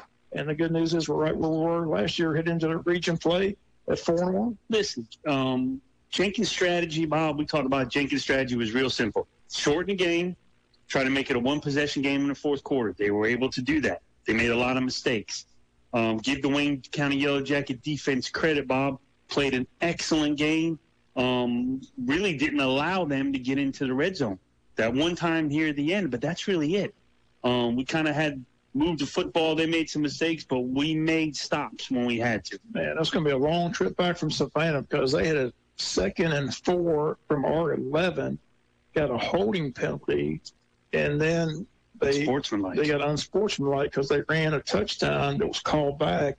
And like I said, that was the play they ran on 2nd and 4. They ran it for a touchdown, got a holding call. The quarterback got furious and says something to the official, gets a 15-yard unsportsmanlike conduct penalty. Killer. And pushes the ball all the way back to the 30 and just takes them right out of the scoring opportunity. So, again, they did that several times tonight. They had a 3rd down and 40 call after about 3 holding penalties in a row. So, again, I've been doing it a long time. I don't ever recall 3rd and 40 as a situation. It's rare for sure. Yeah, but anyway, while Coach Shaw is down on the field, he'll make his way up here. We'll get his comments. Before he does that, Joe, we'll go ahead and give the Wayne Memorial Hospital offensive, defensive players of the game. Well, Bob, the Wayne Memorial Hospital offensive player of the game is going to be Will Green. Will caught that 70-yard touchdown pass for the only Yellow Jacket touchdown tonight. A lot of good performances. Matthew Fuller, I think somewhere around 130 yards, I think somewhere in that neighborhood, give or take. We had him, so another good night for him. Hampton McElwain, another good night with the punt. But we're going to give it to junior Will Green for his 70-yard touchdown catch. And our Wayne Memorial Hospital defensive player of the game is going to be Griffin Phelps. Excellent job, especially in the second half, Bob. He made a couple big tackles, and they had a 2nd and 10. He made a nice open field tackle and then helped stuff the 3rd down run play. And again, here on one of the last drives in the fourth quarter, the quarterback broke free on a 3rd down and 10. He was able to tackle him in the open field. And we called his name a lot here, especially in the second half. So offensive player of the game, Will Green. Defensive player of the game, Griffin Phelps. Another thing about Griffin Phelps, he's kind of filling in for an injured player. Again, we were without Wallace tonight on defense, so he had to kind of step in. That's and I'll right. tell you, we called his name time and time again. So congratulations, Griffin Phelps. Defensive player of the game, and offensively, it's Wayne Memorial's Will Green for the 70-yard catch. Coach J. Bo Shaw has made his way to the press box, and we'll get his thoughts on this game here. Again, coach, a 9-0 win. Again, the first thing I got to ask you, you've been coaching a long time. Have you ever had a football game where your offense only gets the ball twice in the entire first half? No, I think we touched it 7 times total. And that just, they basically took the approach like we took against Perry last year. So, that's been the first time in my career we've only, had 2 possessions in the first half. And we missed a block, then had a penalty, I think, and then we didn't hit a good kick right there on the PAT. But, that's one of those deals you can get impatient, and we could have, the problem with that is our defense plays so many snaps. We had a hard time getting off the field on 3rd down. But also, we have 0 outside linebackers left. We had to play a front that, thank goodness we had worked in an emergency situation.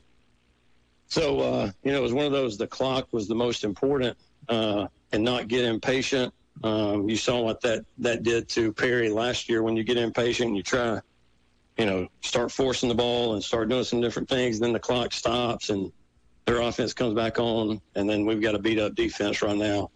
So just pleased how we started. I thought our first 2 drives were really good, and we got down there in the red zone, stalled out on the second one, but what an awesome job. We get it out on the first drive of the game, we get backed up.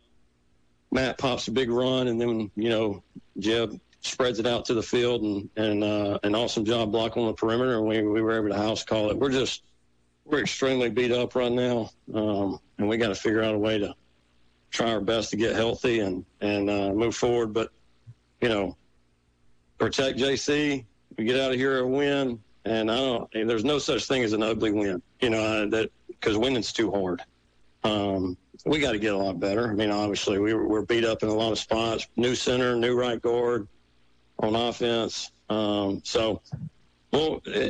said it before. This non-region deal, it's about getting the right puzzle pieces, and putting them in the right spot to get ready for a region run, and now it's on us.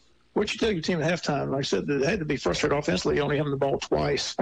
Again, they just did a good job of, running the ball. It was weird how the game started. They were in the shotgun, and their center kept snapping the ball with their quarterback's head.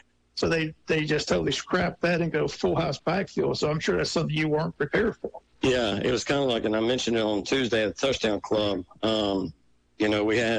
It's hard to prepare. They've shown shotgun spread, empty, 5 wide, throw it all over the place. They've shown traditional wing T, and this is the first time that they've had like the wing T, but in a T formation and basically no receivers. And, it's really hard on a defense because you don't have all the practice time in the world to prepare for everything and have perfect calls for everything. So we've made some adjustments at halftime and got a little bit bigger on our defensive line and was able to stop it for the most part. And we couldn't really win. When we won first down and we got them in the second and longs and we got them in the third and longs, they kind of shot themselves in the foot, whether a delay a game or false start or something like that. But I just told our guys at halftime on offense, we got to make possessions count. We can't have self-inflicting wounds, and it just didn't start out great. Again, we missed a block, and we were so close. We just couldn't get broke loose, and we were so close at times, and we definitely the whole deal is we showed them 3 different formations coming out of halftime, and just the disappointing part is we didn't execute it perfectly. We didn't execute it the right way coming out of halftime, but we got a big punt from Hampton again. Got them down inside the 5. We flipped the field. 51-yard punt. Flipped the field on them, and then they to put together that last drive. Disappointed we didn't execute right on the 4th and short. That we had it blocked up right. Just went the wrong way. Just things like that, just kind of disappointing. Pressed a little bit at times, and but the good part is when we did get the ball back right there after we stopped them on 4th down, we got 2 first downs and ball game was over. So just proud of our team finding a way to win because we are extremely beat up. You mentioned banged up. A couple of players were carried off. I'm sure it's too early to tell, but it looked like both had lower leg injuries. Were they ankles or any idea? Both of them were ankles. Germ just got back from an ankle, and we were hoping we didn't have to play him and get through this game without him. But then, Cole Driggers goes down with an ankle. And so Tavion's out. Germ was out. We lost Cole. We lost Titus. It's kind of snowballing on us right now. We got to try our best to figure out something to do about, getting the right ones on the field and putting a plan together. But as beat up as we were, we held them scoreless, and we did enough on offense, even though we touched it, very, very limited. We did enough to win the ball game. Yeah, hats off to your defense. That's 6 straight quarters now, going back to last week. Pitched a shutout the second half against Statesboro. As banged up as they are, they played tremendous against the run, found a way to shut down this talented quarterback.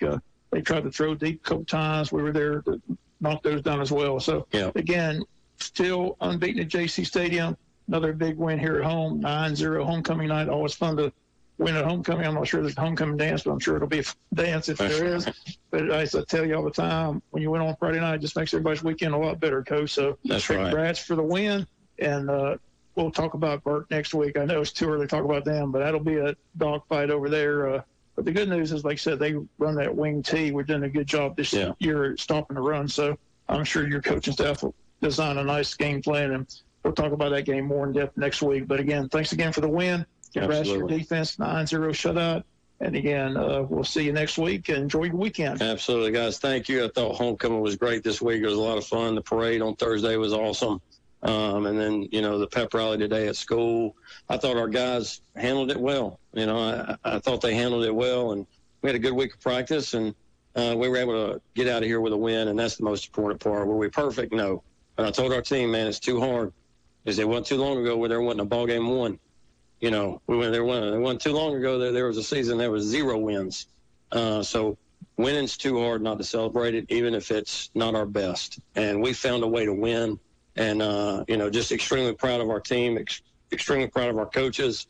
And we'll get back, get ready to work, and start the season that matters most now that region play, and be ready to roll. Thank you, guys. Go Jackets. Thank you for our crowd, our band, our cheerleaders, everybody involved. It was an awesome night, and go Jackets. Good up, Coach. Thanks again. Again, those comments of Coach J. Bo Shaw on the Oak Quinn Associates postgame show.